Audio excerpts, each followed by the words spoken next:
দলিল ভিত্তিক কথা বলবো, হক আদায় করার চেষ্টা করবো ইনশাআল্লাহ। একটু চোখে মুখে সম্পর্ক থাকবে ইনশাআল্লাহ। একেবারে একঘেয়েমি একা বকে যাবার আপনারা মন খারাপ করে বসে থাকবেন, সেটা কি ভালো লাগবে?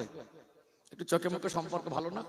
ওই একা বকে যাবো আমার দ্বারা হয়। যাই হোক, সম্মানিত ভাইরা, বাস্তবকে সামনে রেখে যুগোপযোগী কিছু কথা বলার আশা রেখে আল্লাহ পাকের পবিত্র কালাম কোরআন শরীফ থেকে ছোট্ট একটি আয়াতে কারিমা তেলাওয়াত করেছি। তার সাথে সাথে নবী পাকের পবিত্র জবানে বর্ণিত অগণিত হাদিস থেকে ছোট্ট একটি হাদিসের টুকরা পেশ করেছি। সংক্ষিপ্ত আলোচনার আশা রাখছি, বাকিটা আল্লাহ পাকের মর্জি, ওমা তৌফিকি ইল্লা বিল্লাহ। আমরা জানি, যখন একটা মানুষ মনে পরিকল্পনা করে তিনতলা চারতলা ঘর করব, তার একটা ভিত দরকার না? আমি যখন একটা রুট ধরে চলবো, তাহলে আমার একটা প্রাথমিক ভিত তৈরি করে নেওয়া দরকার। সংক্ষিপ্ত ভূমিকার আশা রেখে যে আয়াত তেলাওয়াত করেছি কোরআনুল কারীমের 28 নম্বর পারার 19 নম্বর পৃষ্ঠার সূরা আত-তাহরিমের প্রথম পৃষ্ঠার শেষের দিকেই পাবেন। আল্লাহ পাক বলছেন, ইয়া আইয়ুহাল্লাযীনা আমানু, হে বিশ্বাসী বান্দা বান্দিরা, কু আনফুসাকুম ওয়া আহলিকুম নারা, জাহান্নামের আগুন থেকে নিজে বাঁচাও এবং আহল পরিবার বর্গকে বাঁচাও। আমি জানি আয়াত আপনারা শুনেছেন, আয়াতের ব্যাখ্যা আপনাদের মনে আছে, আপনাদের মুখস্থ আছে। আমি একটু সূক্ষ্মভাবে ব্যাখ্যা দেওয়ার চেষ্টা করছি ইনশাআল্লাহ। আল্লাহ পাক যদি আমাদের বলেন জাহান্নামের আগুন থেকে নিজে বাঁচাও, আহল পরিবার বর্গকে বাঁচাও, সবথেকে বড় প্রশ্ন কিন্তু জাহান্নামের আগুন থেকে বাঁচতে গেলে কি করা দরকার, এটাই তো নাকি? জাহান্নামের আগুন থেকে বাঁচতে গেলে কি করা দরকার? যিনি আমাদের রব, যিনি তামাম কুল কায়নাতের স্রষ্টা, তিনি আমাকে আপনাকে দুনিয়ায় পাঠিয়েছেন। তিনি যখনই ডাক দেবেন, রাজা বাদশাহ নেতা মন্ত্রী হুজুর হাজি ধনী গরিব লিডার মস্তান যেই হন না কেন, আল্লাহর ডাক আসলে চলে যেতে হবে। 2 दिन का मेहमान खाना, रब जब बुलाएगा सब कुछ छोड़ के जाना पड़ेगा। আল্লাহ ডাকলে যেতে হবে কি হবে না? পাঠিয়েছেন, ডেকে নেবেন। এই পাঠানো আর ডেকে নেওয়ার মাঝে আল্লাহ পাক কিছু সময় দিয়েছেন। এটা আমাদের হায়াতে জীবন, এটা আমাদের হায়াতে জীবন। আল্লাযী খালাকাল মাউতা ওয়াল হায়াতা লিয়াবলুয়াকুম আইয়ুকুম আহসানু আমালা। আল্লাহ পাক বলছেন, হায়াত আর মউতের মাঝে একটা সময় তোমাদের জীবন নির্ধারণ করে দিয়েছি। আমি আল্লাহ তোমাদেরকে পরীক্ষার মাধ্যমে রেখেছি যে তোমরা কতটুকু নেক আমল করতে পারো। অতএব আল্লাহ আমাদেরকে যেমন পাঠিয়েছেন, আমাদের এই জীবনে আল্লাহর হুকুম আহকাম আছে না নেই? আছে না? সেই বিষয়ে আমরা যথেষ্ট জানি। আমরা জানি আমরা মুসলমান, আমরা জানি আমরা ইসলাম ধর্মাবলম্বী। আমাদের জন্য আল্লাহর কিছু আদেশ নিষেধ আছে। আল্লাহ কিছু জিনিসকে হারাম করেছেন, কিছু জিনিসকে হালাল করেছেন। আল্লাহ কিছু জিনিস করতে বলেছেন, কিছু জিনিস ছাড়তে বলেছেন। যেগুলো আমরা জেনেছি, কোন কাজ করলে নেকি আর কোন কাজ করলে গোনা, কোন কাজ ছাড়তে হবে কোন কাজ করতে হবে, কোন পথে চললে জান্নাত আর কোন পথে চললে জাহান্নাম, মোটামুটি জানি কি জানি না? জানি না। কিন্তু তারপরেও দেখছি মানুষ যেটা জানি ওটা মানছি না। কি করছি? নামাজ পড়তে হবে মেনে নিয়েছি, বিশ্বাস করছি, কিন্তু নামাজ আমরা আমলের জিন্দেগিতে বাস্তবায়ন করতে পারছি না। সুদ ঘুষ হারাম আমরা জানি, বিশ্বাস করি, কিন্তু আমরা সুদমুক্ত জীবন তৈরি করতে পারছি না। এক কথায় আমরা যেগুলো জানি সেগুলো আমাদের আমলের জিন্দেগির সঙ্গে মিল করতে পারিনি। আর আমলের জিন্দেগির সঙ্গে মিল না করলে জাহান্নামের আগুন থেকে বাঁচাও যাবে না। তাহলে এখন আমরা মানবো কি করে? এটা কিন্তু সবথেকে বড় প্রশ্ন, তাই তো নাকি? যারা নামাজ পড়েন না, নামাজ পড়বেন কি করে? যারা গোনার মধ্যে লিপ্ত আছে, গোনার জীবন থেকে পবিত্র আলোর জীবনে আসবে কিভাবে, এই রাস্তাটুকু খুঁজে দেওয়া দরকার, তাই তো নাকি? অনেকে মনে করেন জলসা মাহফিল হয়তো মানুষের পরিবর্তনের জন্য। আমি এখানে বলবো যে পরিমাণে জলসা মাহফিল হচ্ছে, যদি জলসা মাহফিলের দ্বারা মানুষের সঠিক পরিবর্তনের একমাত্র মাধ্যম হতো, তাহলে আজকে বেনামাজি দেখা যেত। একটু রেসপন্স দেবে। একটা মানুষ যখন জলসা আসে বা একজন কমিটি যখন জলসা দেয়, তখন বক্তারা আসলে আবদার করে কিছু কথা একটু গুছিয়ে বলে নিচ্ছে, অসুবিধা হচ্ছে নাকি? দেখুন, কিছু কথা বুঝে নিতে হয়। সব কথা সুর টান দিয়ে বললে সহজে বোঝানো যায় না। সুর টানটা কিন্তু সৌন্দর্য, উদ্দেশ্য নয়। উদ্দেশ্য আল্লাহকে সন্তুষ্ট করা, উদ্দেশ্য শরীয়তের জ্ঞান অর্জন করা, উদ্দেশ্য জীবনটাকে ইসলামের আলো আলোকিত করা। কথা ঠিক না বেঠিক? তবে উদ্দেশ্য থেকে সরে গিয়ে সৌন্দর্যের দিকে বেশি ঝুঁকে গেলে হবে না। প্রত্যেক জিনিস সুন্দরই ভালো লাগে, আমি সুর টান দিয়ে কথা বলি, আজকে বলবো, কিন্তু উদ্দেশ্য থেকে যেন আমরা সরে না যাই। অতএব যখন উদ্দেশ্য জীবন পরিবর্তন, উদ্দেশ্য আল্লাহকে সন্তুষ্ট করা, তাহলে এই জিনিসটা মাথায় রাখতে হবে। কিছু বোঝাবো, কিছু বুঝে নেবো ইনশাআল্লাহ। তাহলে সম্মানিত ভাইরা, যখন একটা মানুষ জলসা দিচ্ছে, একটা গ্রামবাসী, তাদের কষ্ট মেহনতের পয়সা আছে না নেই? এই মাহফিলের পিছনে বহু মানুষের কষ্টের পয়সা আছে।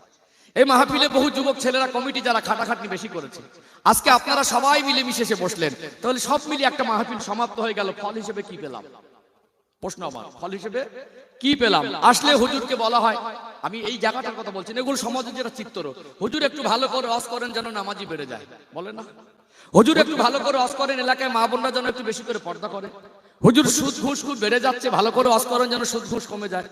হুজুর একটু ভালো করে ওয়াজ করছে, তারপরে সুদ ঘুষ কমে না, নামাজি বাড়ে না, পর্দানাসী না এখন দেখছি আবার কিছু কিছু হুজুর একটু কড়া ভাবে বলে, হুজুর একটু কড়া করে ওয়াজ করেন।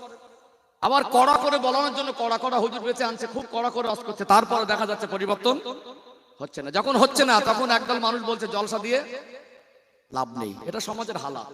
কিন্তু আমরা এক জায়গায় কেটে আছে আর ওষুধ লাগাচ্ছি এক জায়গায়, আমাদের পরিবর্তনের আসল রাস্তা না খুঁজে। একদল মানুষ বলছে জলসা দিয়ে হয়তো পরিবর্তন, আরেকদল মানুষ যখন বলছে জলসা দিয়ে পরিবর্তন হয় না, মানে জলসা দিয়ে লাভ নেই। আসলে জাহান্নামের আগুন থেকে বাঁচতে গেলে আল্লাহর বিধানগুলো যেগুলো বিশ্বাস করেছি, যেগুলো মুখে স্বীকার করেছি, যেগুলো অন্তরে স্বীকার করেছি, সেগুলো আমল করতে হবে। রাস্তা কি? নামাজি বাড়ানোর রাস্তা কি? এটাই তো। সৎ পথে চলবো কিভাবে, জীবনটা পবিত্র করব কিভাবে, এটা কিন্তু সব থেকে বড় প্রশ্ন। কথা বুঝতে পারছেন আমার কথা? বলুন তো, দুনিয়ার জীবনে আমাদের সব থেকে আপন বলতে দুনিয়াবী সম্পদের মধ্যে আমাদের সন্তান। কারণ 10 কাঠা জমি সম্বল, মাত্র 10 কাঠা। বাচ্চা অসুস্থ হয়ে গেলে 10 কাঠা জমিটা বিক্রি করে চিকিৎসা করে, করে কি করে না? 10 বছর ধরে টাকা জমিয়েছে, খুব কষ্টের পয়সা। 50,000 এক জায়গায় সংসার চালিয়ে একটা জায়গায় রেখেছে, 10 বছরের কষ্টের টাকা তিল তিল করে জমা করেছে। বাচ্চা অসুস্থ হলো, ওই 10 বছরের কষ্টের টাকাটা প্রয়োজনে খরচা করে কি করে না? 10 বছরের কষ্ট থেকে বাচ্চার মহব্বত বেশি, 10 কাঠা জমির থেকে বাচ্চার মহব্বত বেশি।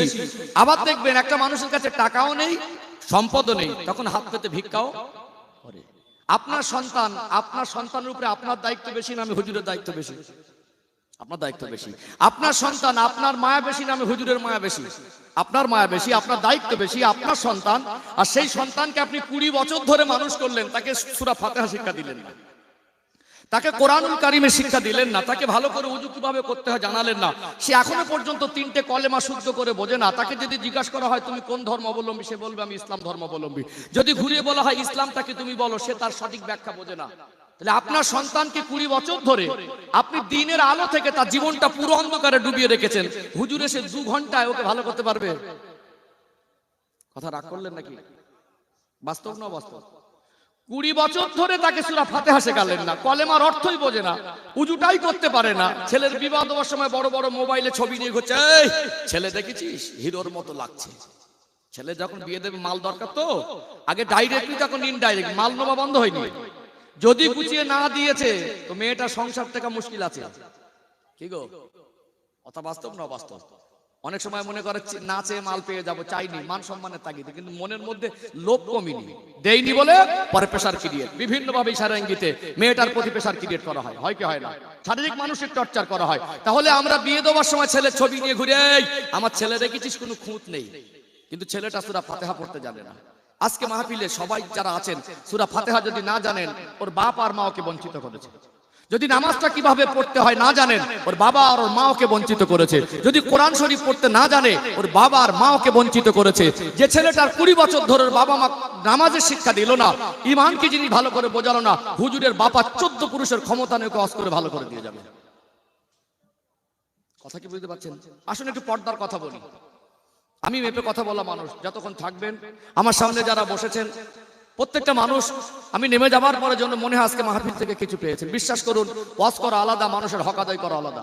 লম্বা ঘটনা বলে দেবো, 2 ঘন্টা কোন দিক থেকে যাবে বুঝতে পারবেন না, হক আদায় হবে না, হক আদায় হবে না। আমি জানি মানুষের জীবনের সময়ের মূল্য অনেক বেশি। এক টুকরা বরফে ঢেলাকে উন্মুক্ত খোলা বাতাসে রাখলে সময় যত অতিবাহিত হয়, ওই বরফের ঢেলাটা ছোট হয় না বড় হয়? ছোট হয় না? নিঃশ্বাস টেনে ছেড়ে দিচ্ছে, আমাদের হায়াত কমে যাচ্ছে। এই সময়টুকু আমার সামনে বসে আছেন, এই সময়টুকু আমার কাছে আমানত। আমি কি দিলাম, আপনারা কি পেলেন? আমি যেন আমানতের খেয়ানত না করি, হকগুলো আদায় করার চেষ্টা করছি। আল্লাহ যেন আমাকে তৌফিক দেন, বলেন আল্লাহুম্মা আমিন। সম্মানিত ভাইরা, কিছু কথা বুঝে নিতে হয়। একটুখানি আপনাদেরকে দুটো একটা কথা বলি। পর্দার বিষয়টা দেখছেন তো, যত দিন যাচ্ছে বরকা ওয়ালি বেড়ে গেছে, পর্দা নাসি না বাড়িনি। আগের দিনে প্রত্যেকটা মোড়ের মাথায় বাজারে এত বরকার দোকান ছিল না, এত বরকা পরা মানুষ ছিল না। একটা কাপড়ে যেভাবে পর্দা করেছে আজকে বরকা, সেই পর্দা হচ্ছে না। বিয়ে বাড়ি গুলো হালাত দেখেছেন, এখন বরযাত্রী ছেলেরা না মেয়েরা বেশি হয়ে যাচ্ছে। গার্জেন গুলো এমনি খুব মেজাজ দেখায়, দেখে মনে হয় খুব জ্ঞানী। গার্জেন গুলো দেখে মনে হবে একেবারে এর মতো জ্ঞানী কেউ নেই। বেই বাড়ি গিয়ে চার দোকানে বসে ঠ্যাঙের উপরে পা তুলে গল্প করছে, দেখে মনে হবে অ্যাডভোকেট। যখন বিয়ে বাড়ি বরযাত্রী হিসেবে 4টে গাড়ি বললো, 2জন মেয়ের সংখ্যা বেড়ে গেল। ওই গার্জেন দুটো বলছে তোরা যা, আমি বাড়ি আছি, আমরা আগে দিচ্ছি না, দেই না। অতএব এক গাড়িতে ছেলে মেয়ে ঘেঁষাঘেঁষি করে যাচ্ছে, বেপর্দা যাচ্ছে, গাড়িতে ডিজে বাজছে। এটা সমাজের চিত্র, কথা ঠিক না বেঠিক? তাহলে বেপর্দা বেড়েই যাচ্ছে, বেপর্দা বেড়েই যাচ্ছে, বরকাওয়ালি বেড়েছে, পর্দাওয়ালি বাড়িনি। আজকে হুজুরের বাবার ক্ষমতা নেই অস করে পর্দা নসিনা করে দেবে, কেন? ওর ভিতরে ইমানের ভিত নেই। 20 বছর ধরে মেয়েটাকে মানুষ করলো, পর্দা বোঝালো না। বাবা মার সঙ্গে যে কবার বাইরে গেছে, প্রকৃত পর্দার লেবাস পরে সে বের হয়নি। হয়তোবা ফ্যাশন, হয়তোবা চুড়িদার, নাইটি, এখনকার যে আপডেট জামা কাপড় গুলো, এগুলোকে নিয়ে ব্যবহার করছে মানুষ। তাহলে 20 বছর হয়ে গেল মেয়েটার, আজও ভালো করে পর্দা তাকে শেখানো হলো না। এইবারে জামাই খুঁজছে চকচকে ঝকঝকে। কি জামাই? চকচকে ঝকঝকে জামাই খুঁজছে। যদি সূরা ফাতিহা না জানে অসুবিধা নেই, যদি মাল থাকে, মার্কেটে দোকান থাকে, 20-30 বিঘে নামে জমি থাকে, ওই জামাইটাই চলবে। পেশাব করে পানি না নিলেও চলবে, মাঝে মধ্যে নীল পানি লাল পানি খালিও চলবে, নামাজ না পড়তে জানলেও চলবে, কিন্তু মাল দরকার। তাহলে যে মেয়েটাকে 20 বছর ধরে মানুষ করলো, বাবা মা পর্দা করালো না, 20 বছর পরে বিবাহ দিল, বিয়ের দিন থেকে সে তার স্বামী উদ্বোধন করে দিল, আমার স্ত্রীর শরীর তোমাদের দেখবে আনলিমিটেড। একটা পাতলা একটা মাথায় যে লাল একটা ওড়না দেয়, ওড়নাটা বিয়ের দিন কায়দা করে সাজালো, বিয়ের দিন মানুষ বেশি, ওই দিন থেকে শরীরটা বাবার বাড়ি বিয়ের আগ পর্যন্ত যতটা ঢাকা ছিল তার থেকে বেশি পরিমাণ খুলে দিল। কথা বাস্তব না বাস্তব? কথা মনে বুঝতে পারছে না? তাহলে প্রথম দিন থেকেও শুরু করে দিল, আমার স্ত্রীর শরীরটা অর্ধেক আমি দেখবো, অর্ধেকটা তোমরা দেখবে। বাপের বাড়ির থেকে সে বিয়ে করে নিয়ে গেল, বাড়ি গিয়ে বউ দেখানোর লাইন পড়ে গেল। কি শরীয়তে কোথায় পেয়েছেন বউ দেখাতে হবে? বউ দেখানোর লাইন পড়ে গেল। এইবারে ছেলেটা একটু ফ্যাশন, তার বাড়িতে আরো পর্দার বিধান কম, সে আরো পর্দাটাকে পছন্দ করে না। বাপের বাড়ি তোর চুড়িদার নাইটি পরতো, পেট পিট দেখা যেত না, ওখানে গিয়ে শাড়ি পরে তো পেট পিট খোলা, মাথার চুল খোলা। তাহলে আরো 10 বছর স্বামী তার স্ত্রীকে তার আয়ত্তে রাখলো, 20 বছর বাবা মা পর্দা করালো না, স্বামী 10 বছর দায়িত্বে রাখলে স্বামীও পর্দার কথা বললো না। তাহলে হুজুরের বাপের 14 পুরুষের ক্ষমতা আছে ওয়াজ করে মেয়েটাকে পর্দা নাশিনা করে দেবে। কি ঘা এক জায়গায় মলম লাগাচ্ছি আর এক জায়গায়। আল্লাহ আমাদেরই বলেছেন, কু আনফুসাকুম ওয়া আহলিকুম নারা, জাহান্নামের আগুন থেকে তুমি নিজে বাঁচো, তোমার আহল পরিবার বর্গকে বাঁচাও। আল্লাহ বলে দেয়নি হুজুররা তোমরা সব পৃথিবীর মানুষকে আহল পরিবার বর্গকে জাহান্নামের আগুন থেকে বাঁচাও, তোমারও দায়িত্ব আছে। আমি যদি সাঁতার কাটতে না পারি, এই নৌকা একটা চওড়া নদী আর খেয়া দুর্যোগের কবলে পড়ে ডুবে গেল, আমার সপরিবার আছে, আমি সাঁতার কাটতে জানি না, আমার দ্বারা আমার বাচ্চা উপকৃত হতে পারবে? কি বুঝলেন? পারবে? যদি আমি ভালো সাঁতার কাটে অভ্যস্ত হই, আমার যদি সাঁতার কাটার যোগ্যতা থাকে, অন্তত আমি কষ্ট করে হলে আমার একটা ছোট বাচ্চাকে হাত ধরে সপরিবারে যদি সাঁতার কাটতে পারি, তাহলে বিপদের সম্মুখীন হলেও যান বাঁচানোর মতো একটা কিনারা খুঁজে পাওয়া সম্ভব। আর যদি সাঁতার কাটতে না জানে, সরু নদীতে ডুবে পড়ে মরে থাকতে হবে। আজকে আমাদের জীবনটা ইসলামের আলো থেকে অন্ধকার। না আমরা ভালো হয়েছি, না আমাদের ভালো হওয়ার চিন্তাধারা আছে, না আমাদের যারা আহাল পরিবার তাদের হক আদায়ের চেতনা আমাদের ভিতরে আছে। এত বড় বড় জলসা দিচ্ছেন, এত বড় বড় বক্তা আনছেন, এখন সব জলসার আবার বিরিয়ানির কোয়ালিটি সব হাই কোয়ালিটি চালে, গোস্তগুলো একেবারে খাসা গোস্ত, মাশাআল্লাহ সবকিছু কমপ্লিট। আসল জায়গা আমাদের ঘাটতি। আর মানুষের জীবনে দায়িত্বহীন হয়ে পড়েছে গার্জেনরা, সমাজ পরিবর্তন হচ্ছে না। আর একদল মানুষ এখানে মজা নিচ্ছে, জলসা দিয়ে লাভ নেই, ও এক মাথা মোটা, ওকে বলি এক মাথা মোটা। দিনের কথা শোনানো, কোরআনের কথা শোনানো, শরীয়তের কথা শোনানো মানুষকে বন্ধ করা, সে ভালো হয় না, সে মানে না, সেটা তার ব্যর্থতা। তার কাছে আল্লাহর কথা, কোরআনের বাণী পৌঁছে দেওয়া বন্ধ করা যাবে না। আল্লাহর কোরআনুল কারীমের বাণী মানুষের কাছে পৌঁছে দিলে মানুষের ঈমান বেড়ে যায়। জোরে বলুন। মানুষের অন্তর নরম হয়। দিনের দাওয়াত মানুষ সে মানছে না, তার ব্যর্থতা। তার কাছে কলেমার দাওয়াত, দিনের দাওয়াত, কোরআনের দাওয়াত দেওয়া বন্ধ করা যাবে না।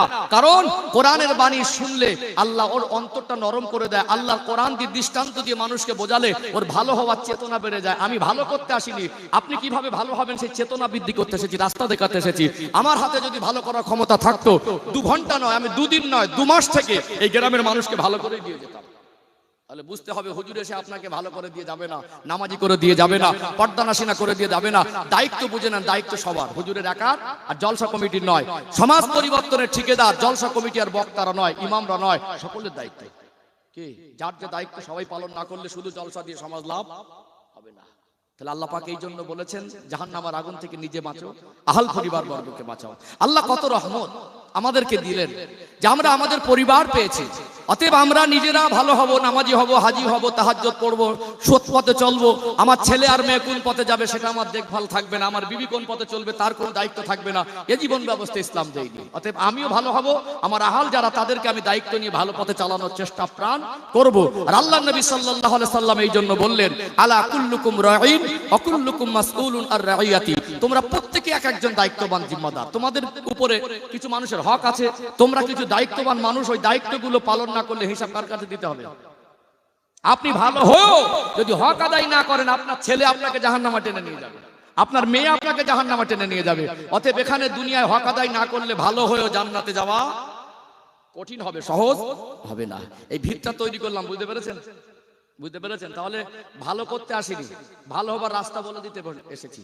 মানুষ যেভাবে ভালো হবে, মানুষকে উৎসাহিত করতে এসেছি, উদ্বুদ্ধ করতে এসেছি। মানুষের মনের মধ্যে ভালো হওয়ার চেতনা তৈরি করে দেবো, আলেমদের দায়িত্ব। ভালো তাকেই হতে হবে, ভালো। আমি রাগ করে মাইন্ড করবেন না, আমি একটু টাটকা কথা বলা মানুষ তো। যারা দাড়ি রাখেন না, কেন রাখেন না বলেন তো? দাড়ি চেঁচে দিয়ে কি লাভ পেয়েছেন হিসাব করে দেখেছেন কোনোদিন? আর রাখলে কি ক্ষতি হতো? একজন মানুষ, তার 50 বছর বয়স, আমার বয়স 37 বছর প্লাস, তার 50 বছর বয়স, আমি ওকে জ্ঞান দেবো দাড়ি রাখতে হবে? কচি মানুষ বোঝে না কে? যার 50 বছর ধরে মুখে দাড়ি নেই, তলা থেকে মাথার উপর পর্যন্ত সব পেকে গেল, তাকে আমি বলবো দাড়ি রাখেন, জ্ঞান দেবো? কচি মানুষ বোঝে না নাকি? জেগে ঘুমানো পার্টি কি? আমি রাখবো না, হুজুর তুমি ওয়াজ করো, এখান থেকে ঢুকবে, ওখান থেকে বেরোবে। তাহলে ও যদি ভালো না হয়, আমার ভালো করার ক্ষমতা আছে? আছে? রাগ করছেন মনে আমার কথা? কষ্ট পাচ্ছেন? এখানে কষ্ট দিতে বসিনি, বিশ্বাস করুন। হক আদায় করতে গেলে কিছু কথা সামনে একটু বলতে হয়। যাই হোক, একটু ভিত তৈরি করে নিলাম, সামনে শবে বরাত, তাই না? একটু টাচ দেওয়ার দরকার আছে না নেই?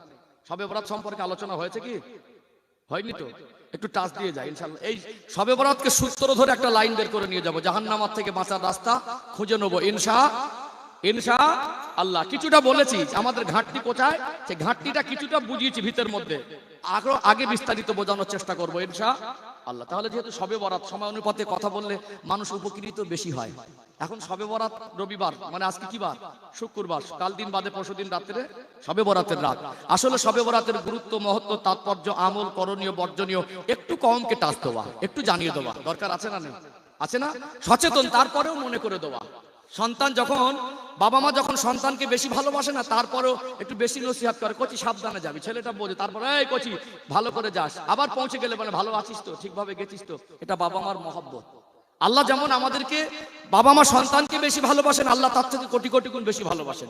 আল্লাহর কোরআনে কত জায়গায় আমাদের আদেশ করেছেন, কত জায়গায় নিষেধ করেছেন, কত জায়গায় উপদেশ দিয়েছেন, কত জায়গায় দৃষ্টান্ত দিয়েছেন, নবীদের জীবন আদর্শ তুলে ধরেছেন, যে আমরা যাতে ভালো হই, আমরা যাতে ভালো পথে ফিরে আসি। সবসময় আল্লাহ আমাদের জন্য রহমতের দরজা খুলে রেখেছেন, বলুন সুবহানাল্লাহ। আমরা হতভাগা, সেই রাস্তাটা বেছে নিতে পারিনি, এটা আমাদের ব্যর্থতা, এটা আমাদের কমজোরি, এটা আমাদের দুর্বলতা। আল্লাহ আমাদেরকে দিনের আলোয় জীবনটাকে আলোকিত করা তৌফিক দান করেন, বলেন আল্লাহুম্মা আমিন। তাহলে একটু শবে বরাতকে টাচ রেখেই যাই ইনশাআল্লাহ। চলুন ছোট ছোট করে আগে বাড়ি। সোনার মানিকেরা, নওজোয়ান তরুণেরা, ও সোনার ময়না যুবকেরা, আব্বারা মায়েরা, আল্লাহ দয়াময় আমাকে আপনাকে অনেক বেশি ভালোবাসেন। আল্লাহ পাক কখনো চান না একটা বান্দা, একটা বান্দি জাহান্নামী হোক। আল্লাহ পাক এই বান্দা বান্দির উপরে দয়া করে, মেহেরবানি করে আমার আল্লাহ দয়াময় এই জাহান্নামীর পথে চলা মানুষগুলোকে, আল্লাহ ভোলা মানুষগুলোকে, দিনের আলো ভুলে যাওয়া মানুষগুলোকে আল্লাহ দিনমুখী করার জন্য, ইসলামের আলোয় আলোকিত করার জন্য, পথ ভোলা মানুষগুলোকে, পথভ্রষ্ট মানুষগুলোকে আল্লাহ জান্নাতের হকদার বানানোর জন্য আল্লাহ দয়াময় যুগে যুগে নবী রাসূল পয়গম্বর আলাইহিমুস সালাম দিগকে পাঠিয়েছেন। জোরে বলুন সুবহানাল্লাহ। একবার ভেবেছেন আল্লাহ পাক নবী রাসূলকে পাঠানোর উদ্দেশ্যই হলো মানুষের প্রতি আল্লাহ ভালোবাসা। যারা একেবারে জাহান্নামের খোরাক হয়ে রয়েছে, যারা আল্লাহকে ভুলেই গেছে, জান্নাতের হকদার থেকে পুরো বঞ্চিত হয়ে গেছে, যাদের উপরে জাহান্নাম ওয়াজিব হয়ে রয়েছে, আল্লাহ তাদেরকে আবার ভালো করে, আবার পরিবর্তন করে, জীবনটা শুধরে দিয়ে যাতে জান্নাতের হকদার হয়, এই জন্যই আল্লাহ নবীদের পাঠিয়েছে। জোরে বলুন। তাহলে গুনাহগার সে আল্লাহকে ভুলে, জাহান্নাম তার উপরে ওয়াজিব, আল্লাহকে অস্বীকার করে দিয়েছে, তারপরে আল্লাহ তারকে রহমতের কোল থেকে সরিয়ে দেয়নি। বান্দা তুই ভুলে গেছিস, তুই আমাকে অস্বীকার করে দিয়েছিস, আমি আল্লাহ তোকে এখনো দয়া দিয়ে বাঁচিয়ে রেখেছি, সুস্থ রেখেছি, তোর প্রতি আমার করুণা এখনো পর্যন্ত বন্ধ হয়নি। তোকে ভালো করার জন্য, তুই জীবন পরিবর্তন করবি, হেদায়েতের আলো দেখানোর জন্য তোদের মাঝে আমি নবী পাঠালাম। জোরে বলুন। নবী কজন? লক্ষাধিক, 1,25,000 আল্লাহ পাক নবী রাসূল পাঠিয়েছেন এই নাফরমান মানুষ জাতিকে আল্লাহ জান্নাতে দেওয়ার জন্যই পাঠিয়েছেন। জোরে বলবেন না। আমরা কপাল ফাটা আল্লাহর ভালোবাসা বোঝার চেষ্টা করিনি, কথা ঠিক না বেঠিক? হ্যাঁ, এই কথাগুলো ভারিত্ব আছে, কিন্তু সবকিছু উপর থেকে নিলে হয় না। আল্লাহর অপরিসীম ভালোবাসা না, আমরা সামান্য কারোর উপরে মানে আমাদের মনের মিল কেটে গেলে তখন তার শত্রুতায় পরিণত করে। কে খুব বন্ধুত্ব ছিল, হঠাৎ চটে গেল, এখন তার বদনাম করে বেড়াই, হয় কি হয় না? হঠাৎ আমার স্বার্থে ঘা পড়ে গেল, তার সঙ্গে বন্ধুত্ব চটিয়ে দেই, সে এখন শত্রুতা হয়ে গেল একে অপরের, হয় কি হয় না? আল্লাহকে অস্বীকার করার পরে আল্লাহ বলে, বান্দা না, আমি তওবার দরজা এখন তোর জন্য বন্ধ করিনি, তুই ভালো হবি নি, নিজে বুঝতে পারছিনি বলে তোকে সঠিক বোঝানোর জন্য আমি আল্লাহ আমার তরফ থেকে একজন নবীকে পাঠালাম। যেটা বলুন ও ভাইজানেরা, সোনার মানিক যুবকেরা, আব্বারা মায়েরা, আল্লাহ দয়াময় যুগে যুগে নবী রাসূল পয়গম্বর আলাইহিমুস সালাম দিগকে পাঠানোর উদ্দেশ্যই হলো বান্দা বান্দি যাতে জাহান্নামের আগুন থেকে বেঁচে যায়।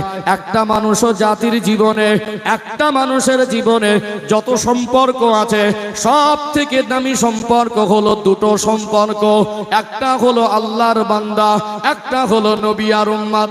পৃথিবী কোনো মানুষ যদি তার সঙ্গে আল্লাহর আর বান্দার সম্পর্ক ঠিক হয়ে যায়, নবী আর উম্মতের সম্পর্ক ঠিক হয়ে যায়, ওই ব্যক্তিটা আল্লাহ জান্নাতের হকদার হয়ে যায়। বিশ্বাস করুন, আল্লাহ দয়াময় আমাদের তাকদীর, আমাদের নসিব, আমাদের কপালকে অনেক বড় করেছেন। আল্লাহ পাক এমন একজন নবীর উম্মত করে পাঠালেন, যিনি নবীদের নবী, যিনি ইমামুল আম্বিয়া, যিনি খাতামান নবিয়্যিন, যিনি সাইয়্যিদুল মুরসালিন। আল্লাহ দয়াময় যাকে বিশ্ববাসীর জন্য রহমত স্বরূপ করলেন, আমাকে আপনাকে আল্লাহ পাক শ্রেষ্ঠ নবীর উম্মত হওয়ার মতো নসিব দান করেছেন। বলুন সুবহানাল্লাহ। ও ভাইজানেরা, সোনার মানিক যুবকেরা, আব্বারা মায়েরা, যেমন শ্রেষ্ঠ নবীর উম্মত হয়েছি, তেমনি শ্রেষ্ঠ কিতাবের অনুসারী হয়েছি। আল্লাহর আসমানের নিচে, জমিনের উপরে, পৃথিবীর ইতিহাসে কোরআনুল কারীমের থেকে দামি কিতাব ইতিপূর্বে ছিল না, কিয়ামত পর্যন্ত আর সম্ভব হবে না। শ্রেষ্ঠ কিতাব পেলাম, শ্রেষ্ঠ নবীকে পেলাম, শ্রেষ্ঠ ধর্ম পাওয়ার পরে যদি জাহান্নামের আগুন থেকে বাঁচতে না পারি, জান্নাতের হকদার হতে না পারি, এর থেকে বড় দুঃখের আর কিছু হতে পারে না। আল্লাহ বড় দয়াময়, এই জন্য আমার আল্লাহ আবার ইমানদার দিগকে মনে করিয়ে দিলেন, ইয়া আইয়ুহাল্লাযীনা আমানু, হে বিশ্বাসী বান্দা বান্দিরা, জাহান্নামের আগুন থেকে নিজে বাঁচো, আহাল পরিবার বর্গকে বাঁচাও। অবাক হয়ে যাবেন, আল্লাহর ভালোবাসা একটু বোঝার চেষ্টা করুন। আল্লাহ আমাদেরকে জাহান্নামের আগুন থেকে বাঁচানোর জন্য আমাদের প্রতি কত দয়া দিলেন। অন্যান্য নবীর উম্মতদের হায়াতে জিন্দেগির সময় বেশি ছিল কি ছিল না? কোন কোন নবীর উম্মতের হায়াত 200 বছর প্লাস, কোন কোন নবীর উম্মতের হায়াত 500-700 বছর প্লাস, কোন কোন নবীর উম্মতের হায়াত 1000 বছর প্লাস। যে নবীকে আল্লাহ সব থেকে বেশি ভালোবাসেন, সেই নবীর উম্মতের হায়াত, অর্থাৎ আমাদের হায়াতে জীবন কম না বেশি? অন্যান্য নবীর উম্মতের থেকে কম, তবে কম হলেও দুঃখ করার জায়গা আমার আল্লাহ রাখেননি। মনে রাখবেন, হায়াত যদি বেশি হয়, লম্বা হায়াত পেয়ে যেমন বেশি নেকি অর্জনের সময় পাওয়া যায়, তেমনি একটা ভয়ের জায়গা থেকে যায়। নেকি যদি বেশি অর্জনের সময় পাওয়া যায়, গুনাহও বেশি হয়ে যাবার সম্ভাবনা থাকে কি থাকে না? থাকে না? লম্বা হায়াত পেল, তার লম্বা হায়াতের নেকিও বেশি অর্জন করা যেতে পারে। সে যদি ভালো পথে না চলে, তার দ্বারা গুনাহও বেশি হয়ে যেতে পারে। কিন্তু আমাদের হায়াত কম। হায়াত আল্লাহ পাকে অল্প হায়াতের ভিতরে আমাদের জন্য নবী পাকের খাতিরে রহমতের দরজা একটু বেশি খুলে দিয়েছেন। জোরে বলেন না। ও ভাইজানেরা, সোনার মানিক যুবকেরা, আব্বারা মায়েরা, আমার আপনার নবীকে আল্লাহ দয়াময় এত বেশি ভালোবাসেন, আমার আপনার রসুলকে আল্লাহ দয়াময় এত বেশি ভালোবাসেন। আমার হাবিব, আমি আল্লাহ আপনাকে না বানালে কুল কায়নাত বানাতাম না। আমি আল্লাহ আপনার উম্মতি দিগের হায়াতে জীবন কম করে দিয়েছি, তবে নেকি অর্জনের জন্য রহমতের দরজা খুলে দিয়েছি। শ্রেষ্ঠ নবীর উম্মতের জন্য আল্লাহ কিছু মাস, কিছু রাত, কিছু দিনকে, কিছু সময়কে এত বরকতময় করেছেন, এত গুরুত্বপূর্ণ রাত দিয়েছেন। ওই রাতগুলো যদি আল্লাহ নবীর উম্মত, শ্রেষ্ঠ নবীর উম্মত গুলো যদি আমালে জিন্দেগিতে বাস্তবায়ন করে, একটু যদি আল্লাহর ইবাদতে মশগুল হয়, 1000 বছর ইবাদত করে যে নেকি অর্জন করা যায়, আল্লাহ পাক এই 100 বছরের জীবনে যে নিয়ামত দিয়েছেন, আল্লাহর নিয়ামত গুলো যদি গুরুত্ব দিয়ে যদি আমল করে কাটানো যায়, ওই রাতগুলো আমল করলে 1000 বছরে যত নেকি কামানো যায়, 100 বছরে তার থেকে আরো বেশি নেকি পাওয়া যায়। জোরে বলুন সুবহানাল্লাহ। লাইলাতুল কদর আছে না নেই? সবে কদর আছে, সবে বরাত আছে, সবে মেরাজ আছে, রমাদানুল মুবারক মাস আছে না নেই? রহমতের মাস রমাদানুল মুবারক মাস। 114টি সূরার ভিতরে একটি সূরার নাম হলো কদর, আর একটি রাতের নাম হলো কদর। এত গুরুত্বপূর্ণ রাত, ওই রাতটার নামও কদর। আল্লাহ রাতের নামে একটা কমপ্লিট সূরা নাজিল করলেন, ইন্না আনজালনাহু ফি লাইলাতিল কদর। নিশ্চয়ই আমি আল্লাহ এই কোরআনুল কারীমকে লাইলাতুল কদরের রাতে নাজিল করেছি। ওমা আদরাকা মা লাইলাতুল কদর। আল্লাহ বলছেন লাইলাতুল কদরি খায়রুম মিন আলফি শাহর। ওরে আমার বান্দা বান্দি, লাইলাতুল কদরটা তোমরা কি জানো? লাইলাতুল কদর হলো ওই রাত 1000 মাস অপেক্ষা, সহস্র মাস অপেক্ষা উত্তম। একটু ক্যালকুলেটরে হিসাব করবেন, 12 মাসে যদি 1 বছর হয়, 1000কে দিয়ে 12 দিয়ে ভাগ করবেন, 83 বছর বেশি ইবাদত করার সমতুল্য। আল্লাহ পাক এক রাতের মধ্যে এমন নিয়ামত দিয়েছেন, মাগরিব থেকে ফজর পর্যন্ত যদি কোনো বান্দা বান্দি ইবাদতে মশগুল থাকে, এত বেশি পরিমাণ নেকি অর্জন করা সম্ভব। 83 বছরে যত নেকি অর্জন করা যায়, 1000 মাসে যত নেকি অর্জন করা যায়, এক রাতে তার থেকে আরো বেশি নেকি পাওয়া যাবে। আল্লাহর দয়া না? আমরা 83 বছর একধারে ইবাদত করতে পারবো না? পারবো? 20 বছরে কত ঘাটতি, 30 বছরে কত ঘাটতি, 83 বছরে তারপরে গোনা বেশি নাকি কম?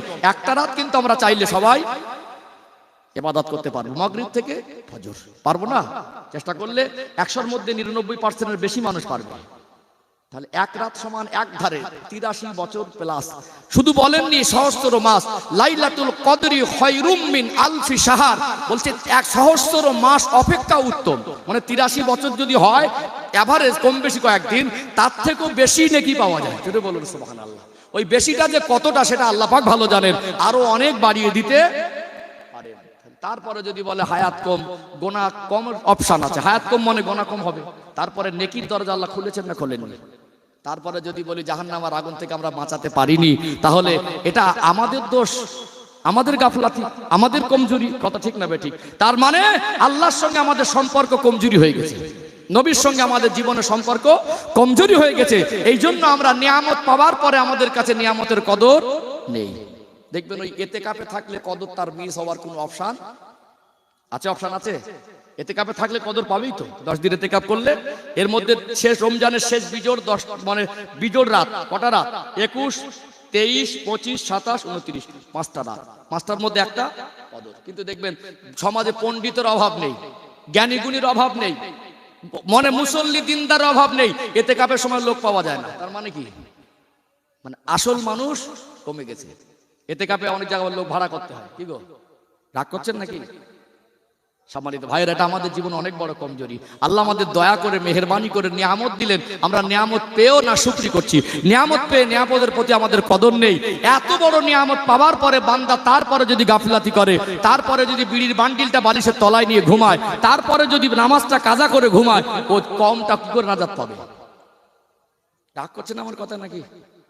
ও ভাইজানেরা, সোনার মানিক যুবকেরা, আব্বারা মায়েরা, যেহেতু আমি আল্লাহর নিয়ামত দয়ার করুণা বোঝাতে গিয়ে কদর প্রসঙ্গ টেনে এসেছি, উদ্দেশ্য হলো আগামী রবিবার, আগামীকাল শনিবার বাদেই রবিবার দিবাগত রাতটা হলো শবে বরাতের রাত। আল্লাহর দয়া করুণা বোঝাতে গিয়ে একটু কদরটা তুলে ধরলাম। এই শবে বরাতের রাত, শবে বরাত শব্দটা হলো ফার্সি শব্দ। যার বাংলা মানে হলো মুক্তি রজনী অথবা ভাগ্য রজনী। এই মুক্তি রজনী মানে এই রাতের অনেক গুরুত্ব, তাৎপর্য, মহত্ব আছে না নেই? এই রাতটা কত গুরুত্বপূর্ণ। এই মাসের কথা যদি আপনাকে বলি, আম্মা জান হযরতে আয়েশা সিদ্দিকা রাদিয়াল্লাহু আনহা ফরমাতে লাগলেন, আমার দয়ার নবীকে আমি আয়েশা দেখেছি, রোজার মাস তো আল্লাহ রোজা ফরজ করেছেন 1 মাস, বাকি 11 মাসের মধ্যে সব থেকে বেশি নফল রোজা রাখতেন আল্লাহ নবী এই শাবান মাসে। আল্লাহ নবী বলেছেন এই শাবান মাসে বান্দা বান্দির বাৎসরিক আমলগুলো আল্লাহ পাকের দরবারে জমা করা হয়। সারা বছরে যা অর্জন করেছি, সারা বছরে যা নেকি করেছি, এই মাসে যদি আল্লাহর কাছে নেকি আর গোনা জমা পড়ে, ও ভাইরা বাবাজিরা বলুন তো দেখি, এই নেকি আর গোনা জমা হবে আর আমি রোজা অবস্থায় থাকবো, আমার আল্লাহ আমার উপরে খুশি হবে কি হবে না? এই মাসে সব থেকে বেশি নফল রোজা রাখতেন, যেটা বাকি 11 মাসে অন্য কোন মাসে এত বেশি নফল রোজা রাখতেন না। তবে শেষ 2 দিন আল্লাহ নবী রোজা রাখতেন না। কেন বলুন তো? ফরজের গুরুত্ব অনেক বেশি। এখন এই নফল রোজা রাখতে গিয়ে রিফেক্টটা যেন ফরজ রোজার প্রতি না পড়ে, শেষ 2 দিন ছেড়ে দিতেন। কোন মাস 20 দিনের বেশি আল্লাহ নবী তার জীবনে শাবান মাসে রোজা রেখেছেন। এই মাসে আল্লাহ পাকের বান্দা বান্দির বাৎসরিক আমলগুলো আল্লাহর কাছে জমা হয়। নবী সাল্লাল্লাহু আলাইহি সাল্লাম বলছেন, আল্লাহ নবী বলছেন, এই শবে বরাত লাইলাতুন নিসফি মিন শাবানে আল্লাহ পাক লক্ষ লক্ষ কোটি কোটি বান্দা বান্দিকে ক্ষমা করে দেন। বলুন সুবহানাল্লাহ।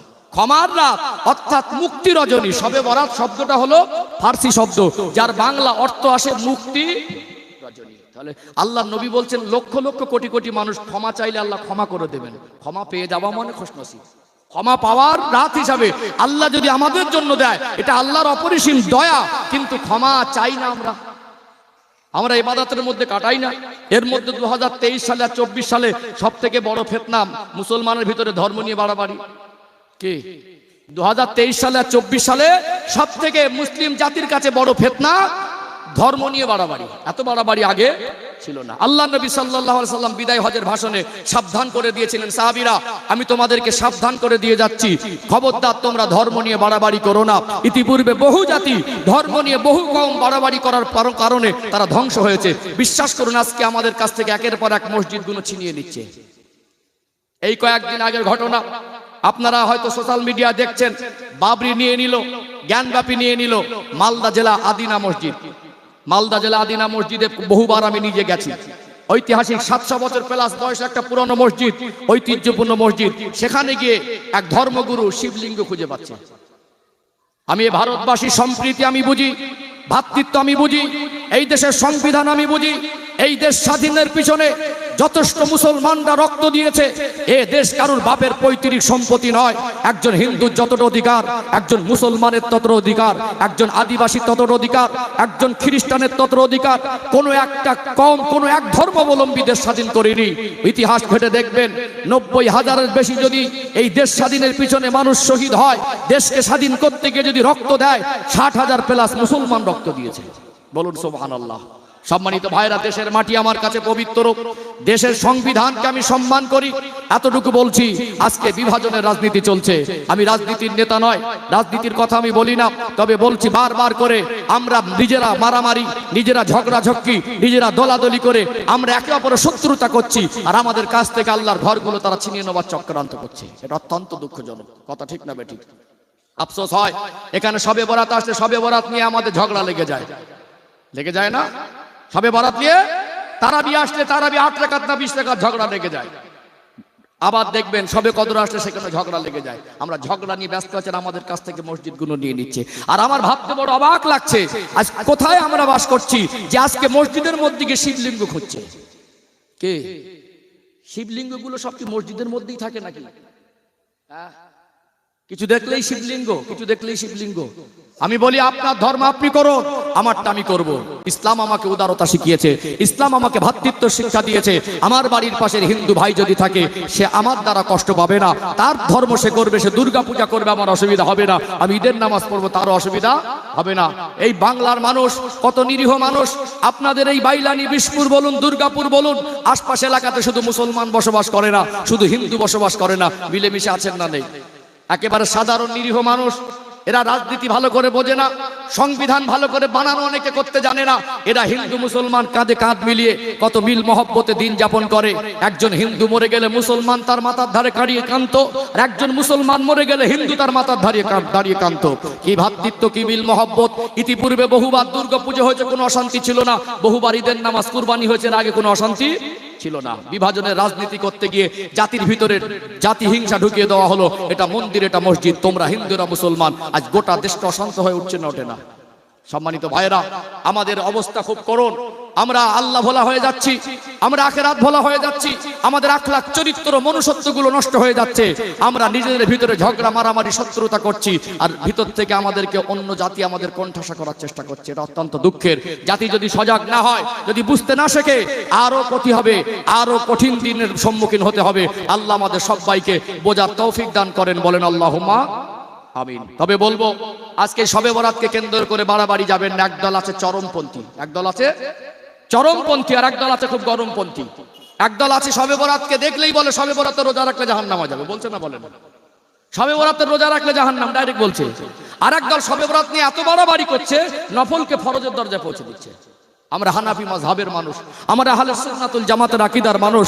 আমার আপনার পীর মুর্শিদ আমিরুশ শরিয়াত কুতুবুল আলাম মুসাদ্দিদুজ জামান দাদা হুজুর পীর কেবলা জাতির কাছে, বাংলার মানুষের জন্য যে ইসলামিক ব্যাখ্যা বিশ্লেষণ দিয়েছেন, এটা হলো মধ্যম পন্থা। কথা ঠিক না বেঠিক? আমরা বাড়াবাড়িও করি না, আর আমরা চরমপন্থীও না, খুব নরমপন্থীও না। আজ আমরা এটাকে গুরুত্ব দেব। নিশ্চয়ই গুরুত্বপূর্ণ রাত। শবে বরাত বলছে, হাদিসে খুঁজে পায় না। এতটুকু বলি, শবে বরাত শব্দটা ফার্সি, আর হাদিসের লেখার শব্দগুলো আরবি। ওখানে শবে বরাত খুঁজে পাওয়া যাবে না। লাইলাতুন নিসফি মিন শাবান খুঁজে পাওয়া যেতে পারে। পুরো কোরআন শরীফটা আরবি ভাষায়, ওখানে নামাজ শব্দটা তো ফার্সি। অতএব পুরো কোরআন শরীফে নামাজ শব্দ খুঁজে পাবেন না। নামাজের আরবি কি সেটা খুঁজতে হবে, ওখানে সালাত পাবেন। কথা ঠিক না বেঠিক?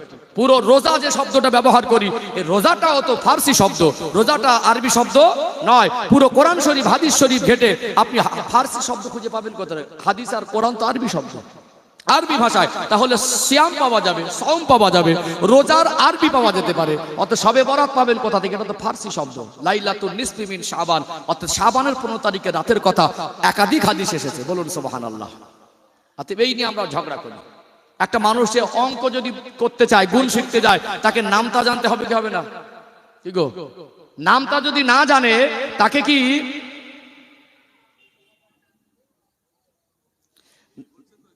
আচ্ছা, নামতা যদি না জানে তাকে গুণ শেখানো যাবে? গুণ শেখানো যাবে? ইসলাম ভালো করে না বুঝলে শবে বরাত পাবে কোথায়? আরবি ভালো করে পড়তে না জানলে, হাদিসের সংজ্ঞা না বুঝলে, ও সহি হাদিস জয়ীফ হাদিস কাজে বলে না জানলে, ও শবে বরাত খুঁজে পাবে? শবে বরাত খুঁজে পাবে? আপনার এখানে বসে আছেন, আমার চোখে একটা চশমা আছে। এই চশমার কাঁচটা যদি একদম কালো হয়, একদম পরিষ্কার মানুষকে আমি কি দেখবো? কালো দেখবো না? তাহলে আমার চোখ খারাপ না, আপনার কালারও, চেহারার কালারও খারাপ না। মেন হচ্ছে এই চশমা। মাজায় যখন একটা পর্দা ঢুকে যায় না, তখন গন্ডগোল হয়ে যায়। তখন খোঁজার চেষ্টা করে না, উপরান্ত বলে দিচ্ছে ডাইরেক্ট যে রোজার শবে বরাতে রোজা রাখলে জাহান্নামে যাওয়ার জন্য যথেষ্ট। কত বড় নির্বোধ মানুষ হতে পারে দেখতে পাচ্ছেন। সাধারণ নিরীহ মানুষ, তারা আল্লাহকে খুশি করবে, ক্ষমা পাওয়ার রাত, মুক্তি রজনী, আল্লাহর কাছে কাঁদবে, দোয়া চাইবে, সেখানেও মানুষকে আলাদা মুখ করা হচ্ছে, ঝগড়া লাগিয়ে দেওয়া হচ্ছে, ডিভাইড করে দেওয়া হচ্ছে। এই জন্য তো জাতির অবক্ষয় নেমে আসছে। কথা রাগ করছেন নাকি? কথাগুলো ঘটছে না? ঘটে না? একদম ডাইরেক্ট ফেসবুক খুলবেন, বলে দিচ্ছে শবে বরাতে রোজা রাখলেই ওটাই জাহান্নামে যেতে হবে। রোজা রেখে মানুষ, নফল রোজা রেখে জাহান্নামে যায়? এইটুকু নিম্ন বুদ্ধি তো মানুষের মাথায় থাকে। এটা তো ফরজ না, ওয়াজিব না, সুন্নাত না, নফল রোজা। যত বেশি রাখবেন ভালো, না রাখলে গোনা নেই। এই নিয়ে এত বাড়াবাড়ি কি আছে? এই ফতোয়া কোন যুক্তিতে আসে যে রোজা রাখলেই জাহান্নামে যেতে হবে? আল্লাহ আমাদের বোঝার তৌফিক দান করেন, বলেন আল্লাহুম্মা আমিন। ও ভাই জানেরা, সোনার মানিক যুবকেরা, আব্বারা মায়েরা, শবে বরাতের গুরুত্ব, মহত্ব, তাৎপর্য একটু সংক্ষেপে তুলে ধরি। যেহেতু শবে বরাত হলো আর একটা দিন পরে, আপনাদের মনে করিয়ে দেই, এই শবে বরাতের রাতে আল্লাহ দয়াময় লক্ষ লক্ষ কোটি কোটি বান্দা বান্দি দিগকে ক্ষমা করে দেন, মাফ করে দেন। যারা আল্লাহর কাছে মাফি চাই, চাইবে, আল্লাহ নবী বললেন তাদেরকে আমার আল্লাহ ক্ষমা করে দেবেন। কিন্তু দুই শ্রেণীর মানুষকে আল্লাহ ক্ষমা করেন না। এক শ্রেণীর মানুষ হলো যারা আল্লাহর সঙ্গে শিরক করে, শিরককারীকে আল্লাহ পাক মাফ করবেন না। আর এক শ্রেণীর মানুষ হলো যারা মানুষের প্রতি শত্রুতা করে, অন্তরে শত্রুতা পোষণকারীর গুনাহ আল্লাহ পাক এই রাতে মাফ করবেন না। বিনা তওবা এগুলো মাফ হবে না। দুনিয়ায় মানুষ জীবনে যত গুনাহ করে, দুটো গুনাহ হলো মারাত্মক গুনাহ। একটা গুনাহ হলো শিরকের গুনাহ, ইন্নাশ শিরকা লাযুলমুন আযীম। শিরকের গুনাহ হলো সবথেকে বড় গুনাহ। ও ভাইরা বাবাজিরা, আল্লাহ দয়াময় কোরআন শরীফে বললেন, ইন্নাল্লাহা লা ইয়াগফিরু আন ইউশরাকা বিহি। আমি আল্লাহ শিরকের গুনাহ ক্ষমা করি না। অতএব শিরকের গুনাহ বড় কঠিন গুনাহ। আর একটা হলো বান্দার হকের গুনাহ। কারোর মাল আত্মসাৎ করলেন, কাউকে বিনা দোষে অপমান করলেন, কারোর সম্পদ ক্ষতি করলেন, কাউকে ছোট বড় বললেন, কাউকে ঠকিয়ে আপনি তাকে দুনিয়া জমিনে ধোঁকা দিলেন। বান্দার হক নষ্ট করে তাহাজ্জুদ পড়ে কেঁদে কেঁদে যদি চোখের পানি স্রোত বয়ে যায়, আল্লাহর কাছে মাপ হবে না। 70,000 মসজিদ তৈরি করে দিয়ে বান্দার হকের গুনাহ মাপ হবে না। 70 বার জান্নাতি পাথরে চুমা দিয়ে বান্দার হকের গুনাহ মাপ হবে না। যাকে কষ্ট দিয়েছেন তার কাছে ক্ষমা চাইতে হবে। এই দুটো গুনার কথা আল্লাহ নবীও বলেছেন। যেমন অন্য শরিয়াতের দৃষ্টি দিয়ে দেখলে দেখবেন, শরিয়াতের দৃষ্টিকোণে এই দুটো গুনাহ কঠিন গুনাহ। একটা হলো শিরকের গুনাহ, আর একটা হলো বান্দার হকের গুনাহ। এই শিরকের গুনাহ এত কঠিন গুনাহ, শিরককারীকে আল্লাহ সবে বরাতের রাতে ক্ষমা করবেন না। আর মানুষের প্রতি শত্রুতা পোষণকারীকে আল্লাহ ক্ষমা করবেন না। এই দুটো ব্যাখ্যা সংক্ষেপে দেওয়া দরকার আছে না নেই? আছে না নেই? মানুষ শিরক করে দেখবেন বিপদে পড়ে। কিসে পড়ে? বিপদে পড়ে। যখন অসুস্থ হয়ে যায়, যখন রোগাক্রান্ত হয়ে যায়, আল্লাহ রোগ দেওয়ার মালিক, আল্লাহ সুস্থ করার মালিক। কিন্তু কিছু মানুষ এমন মুসিবতে পড়ে, তাদের মনটা এত দুর্বল হয়ে যায়, এমন মুসিবতে পড়ে নিজের বিবেকটার কাজ করে না, আবেগে ভেসে যায়। আল্লাহ ছাড়া কেউ সুস্থ করতে পারেন না। আল্লাহ যখন ডেকে নেবেন, ফাইদা জা আজালুহুম লা ইস্তাখিরুনা সাআতাও ওয়া লা ইস্তাকদিমুন। আল্লাহ দয়াময় জানিয়ে দিলেন, বান্দা বান্দি, সামান্য যদি যাররা সময় তোমাকে দেওয়া হবে না, ইন্তেকালের সময় হয়ে গেলে সামান্য যাররা টাইম আগে পিছে করা হবে না। একটা মানুষ বাচ্চাকে ডক্টরখানায় নিয়ে গেল, ডক্টরের পায়ে ধরে বলছে, ডক্টর বাবু, আপনি ছাড়া আমার বাচ্চাকে বাঁচাতে পারবেন না। বলে না, আপনি ছাড়া আমার বাচ্চাকে আর কেউ বাঁচাতে পারবে না, বা আপনি না থাকলে আমার বাচ্চা বাঁচতো না। হায়াত যখন ফুরিয়ে যাবে, পৃথিবীর সব ডাক্তার এসে আপনার বাচ্চাকে বাঁচাতে পারবে না। অনেকে বলি, ডাক্তার বাবু আপনি না থাকলে আমার বাচ্চা বাঁচতো না। চিকিৎসা করেন, ঔষধ খান, ডক্টরকে সম্মান করেন। ডক্টর শিক্ষিত মানুষ, তাদের সমাজে অনেক অবদান আছে। অনেক ডাক্তার আছে গরিবের পাশে দাঁড়ায়, অনেক ডাক্তার আছে সন্তানের মতো সন্তানকে চিকিৎসা দেয়। তার যোগ্যতাকে সম্মান করেন। তিনি যে আমার প্রতি ভালোবাসা দেখেন, তার প্রতি কৃতজ্ঞ স্বীকার করেন যে ডক্টর বাবু আপনি আমাকে, আমার সন্তানকে নিজের মতো করে অনেকটা ভালো মানে ট্রিটমেন্ট করলেন, আল্লাহ সুস্থ করেছে আপনার ওসিলায়। কি অনেক ইমানদার ডাক্তার আছে, তার কাছে গিয়ে যদি বলা হয় না, ডাক্তার বাবু আপনি ছাড়া আমার বাচ্চার বাঁচাতে পারো না, সঙ্গে সঙ্গে বলে তুমি কাকে চাও? ডক্টরও বলে দেয়, আমার কাছে বলো না, আল্লাহর কাছে বলো, বলে দেয় না? কিন্তু অনেক মানুষ আছে গিয়েই বলে, ডক্টর বাবু আপনি না থাকলে বাচ্চা মরে যেত। দুনিয়ায় মরণ বাঁচন, হায়াত মউত এটা মানুষের হাতে নয়। অনেক মানুষ রোগাক্রান্ত হয়ে যায়, একটা মাজারে গিয়ে তেল পানি পড়া দিয়ে আসে বৃহস্পতিবারে, জুমার নামাজের পরে নিয়ে আসে, মনে মনে করে কোনো কবর থেকে একজন আল্লাহর ওলি উঠে এসে ফু দিয়ে দিয়েছে। পানি পড়া নেওয়া জায়েজ, নিতে যদি হয় ইমামের কাছ থেকে নেন, নিতে যদি হয় আলেমের কাছ থেকে নেন, হাফেজে কোরআনের কাছ থেকে নেন। আপনি যদি কোরআন শরীফ পড়তে জানেন, আপনি দরুদ শরীফ পড়ে, সূরা ফাতিহা পড়ে, আরো কিছু বরকতময় সূরা আছে, সূরা ফালাক নাস পড়ে আপনি ফু দেন, দম করে ব্যবহার করেন। কিন্তু পানি পড়া একটা কবরের কাছে রেখে আসতে হবে। আর এই ধারণা করা কবরবাসী পানিতে উঠে ফু দিয়েছে আর ওই পানি পড়ে আমার রোগ সেরেছে, এ ধারণা করা একরকম সেরে।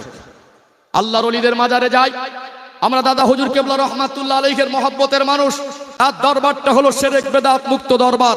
অতএব আমরা আল্লাহর ওলিদের ওসিলা দিয়ে দোয়া চাইতে পারি। আমরা তেল পানি পড়া নিয়ে মাজারে এই নিয়তে রেখে আসতে পারি না যে কবর থেকে উঠে এসে একজন কবরবাসী দম করে বা ফু দিয়ে যাবে। অনেকে করছে না, করে না, করছে না, করে না, মনে করে আমার রোগ ভালো হয়েছে, যদি ফু না দিত রোগ ভালো হতো, জেদ করছে আবার।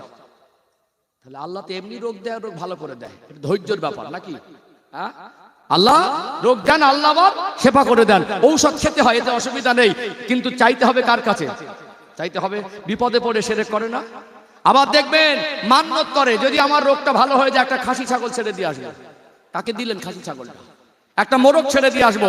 মান্যত করেন, কোরআন থেকে মান্যতটা শিখে নেন। মান্যত করা জায়েজ আছে, আলেমদের সঙ্গে পরামর্শ করেন যে মান্যতটা করবেন, মান্যতটা যেন আল্লাহ খুশি হয়।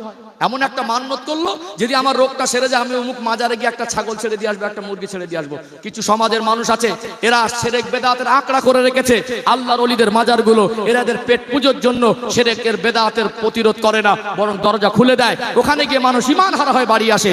অতএব যেই ছাগলটা ছেড়ে দিল, মুরগিটা ছেড়ে দিল, ওরা ধরে নিয়ে গিয়ে বিক্রি করে দেয়, সংসার চলে। কথা ঠিক না বেঠিক? আপনি একটা গরিবকে সাহায্য করেন, আল্লাহর কাছে বলেন, আল্লাহ যদি আমি রোগ থেকে মুক্তি হতে পারি, একটা এতিম বাচ্চাকে আলেম করতে যত খরচা লাগে প্রত্যেক বছরে বছরে আমার ক্ষমতায় কুলালে 10,000 করে দেবো। কে? আল্লাহ একটা মাদ্রাসার একটা রুম করে দেবো। আমি যদি এই রোগ থেকে মুক্তি পেতে পারি, আমার গ্রামে মসজিদের টাইলস দিয়ে দেবো। নিয়ত করেন, আল্লাহ আমাকে এই ওসিলা করে ভালো করেন। কিন্তু আমরা বলি একটা মোরগ ছেড়ে দিয়ে আসবো, একটা ছাগল ছেড়ে দিয়ে আসবো। খাচ্ছেটাকে দেখেছেন? আল্লাহর ওলির দরবারে তো যায় না, আর কোন আল্লাহর ওলি এই শিক্ষা আমাদেরকে দিয়ে যায়নি। আজ আমরা এই কথাগুলো মানুষকে বলা কম করে দিচ্ছি, আর একদল মানুষ তারা শিরক বেদাত মুক্ত দরবার, দাদা হুজুর কেবলার দরবারের বদনাম করার চক্রান্ত করছে। কথা ঠিক না বেঠিক? ডাক করছেন নাকি? কষ্ট পাচ্ছেন? তাহলে চাইতে হবে কার কাছে? সুস্থতা চাইতে হবে কার কাছে? আল্লাহর কাছে না? আল্লাহর কাছে। আবার একটা মানুষ আর একটা বিপদে পড়ে শিরক করে, যখন সন্তান না হয়। কে সন্তান দেবার মালিক কে? এই প্রসঙ্গে একটু হালকা টাচ দেই, আলোচনা অসুবিধা হচ্ছে নাকি? এতে কিছু সমাজের খারাপই উঠে আসবে ইনশাআল্লাহ। ও ভাই জানেরা, সোনার মানিক যুবকেরা, আব্বারা মায়েরা, শুধু গল্প বলছি না, কথাগুলো একটু কোরআন শরীফ থেকে রেফারেন্স দেই, একটু দৃষ্টান্তগুলো তুলে ধরি। মানুষের মনটা ইতমিনান হবে কি হবে না? আপনারা সবাই আল্লাহর নবী হযরত ঈসা আলাইহিস সালামের নাম আপনারা শুনেছেন না শোনেন নাই? হযরত ঈসা আলাইহিস সালামের মায়ের নাম কি?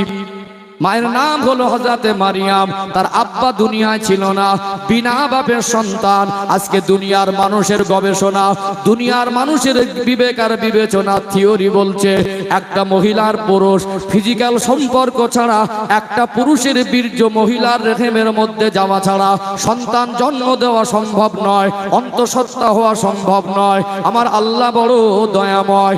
ইন্নাল্লাহা আলা কুল্লি শাইইন কদির। আমার আল্লাহ সর্ববিষয়ে শক্তিমান। আল্লাহর কাছে অসম্ভব কিছু নয়। একটা যুবতী মেয়ের গর্ভে অবিবাহিতা মেয়েকে একজন জামানার নবীর মা বানিয়েছেন না বানায় নাই? বানিয়েছেন না বানায় নাই? ও ভাইরা বাবাজিরা, পড়াশোনা করবেন, একটু আপনাদের মনে করিয়ে দেই, ঈসা আলাইহিস সালামের মা মারিয়াম তখন দুনিয়া আসেন নাই। ঈসা আলাইহিস সালামের নানার নানি সন্তান হয় না বলে পেরেশান হয়েছিলেন, মান্যত করেছিলেন, আল্লাহ দয়াময় আমাকে যদি একটা সন্তান দেন, আমি বাইতুল মুকাদ্দাসের খাদেম বানাবো। এই বাইতুল মুকাদ্দাস নাকি একটু জানতে মন চায় কি চায় না? কোরআন শরীফের ভিতরে দুটো মসজিদের নাম আল্লাহ স্পষ্ট করেছেন। একটা মসজিদ হলো মসজিদে হারাম, আর একটা মসজিদ হলো মসজিদে আকসা। যে মসজিদে মেরাজের রাতে আমার নবী সমস্ত নবীদের নিয়ে শুকরিয়ার নামাজ পড়েছিলেন, ওই মসজিদটা কোরআনের ভাষায় মসজিদে আকসা। ওর অপর একটা নাম হলো বাইতুল মুকাদ্দাস। আর একটু ক্লিয়ার করি, তথ্য আপনাদের কাছে তুলে দেই, সহজে বুঝে আসবে। আজ থেকে 2 মাস আগে যুদ্ধ শুরু হয়ে গেল ইসরায়েল প্যালেস্তাইন। অতএব ইসরায়েল যে মসজিদটাকে দখল করতে চাইছে, ওই মসজিদটা হলো মসজিদে আকসা। কোন ইমানদার আল্লাহর একটা বরকতময় ঘরকে কোনোদিন তাদের জান থাকতে ছেড়ে দিতে পারে না। এই জন্য আমার ফিলিস্তিনি ভাইয়েরা শহীদ হয়ে যাচ্ছে, কিন্তু আল্লাহর ঘরকে অন্য হাতে ছেড়ে দিতে চাইছে না। ওই হলো মসজিদে আকসা। আর একটু তথ্য আপনাদের তুলে ধরি, এই মসজিদে আকসা হলো এটা মুসলমানদের প্রথম কিবলা। নবী আমার নামাজ ফরজ হওয়ার পরে 17 মাস পর্যন্ত ওই বাইতুল মুকাদ্দাস মসজিদে আকসার দিকে ফিরে নামাজ পড়তেন। আজ আমরা নামাজ পড়ি আল্লাহর কাবা শরীফের দিকে মুখ করে। কাবা আমাদের কিবলা, কাবাতিশ শরীফাতি আল্লাহু আকবার। কিবলামুখী না হলে নামাজ হবে না। নামাজের ভিতরে বাইরে যে ফরজগুলো আছে, একটা ফরজ হলো কিবলামুখী হতে হবে, তা না হলে নামাজ হবে না। কিন্তু এটা ছিল দ্বিতীয় কিবলা, এটা প্রথম কিবলা নয়। প্রথম কিবলা ছিল ওই মসজিদে আকসা। মদিনা শহর থেকে 7 কিলোমিটার কম বেশি আবারেজ দূরত্ব। আল্লাহ নবী একটা জায়গায় নামাজে দাঁড়িয়ে গেলেন।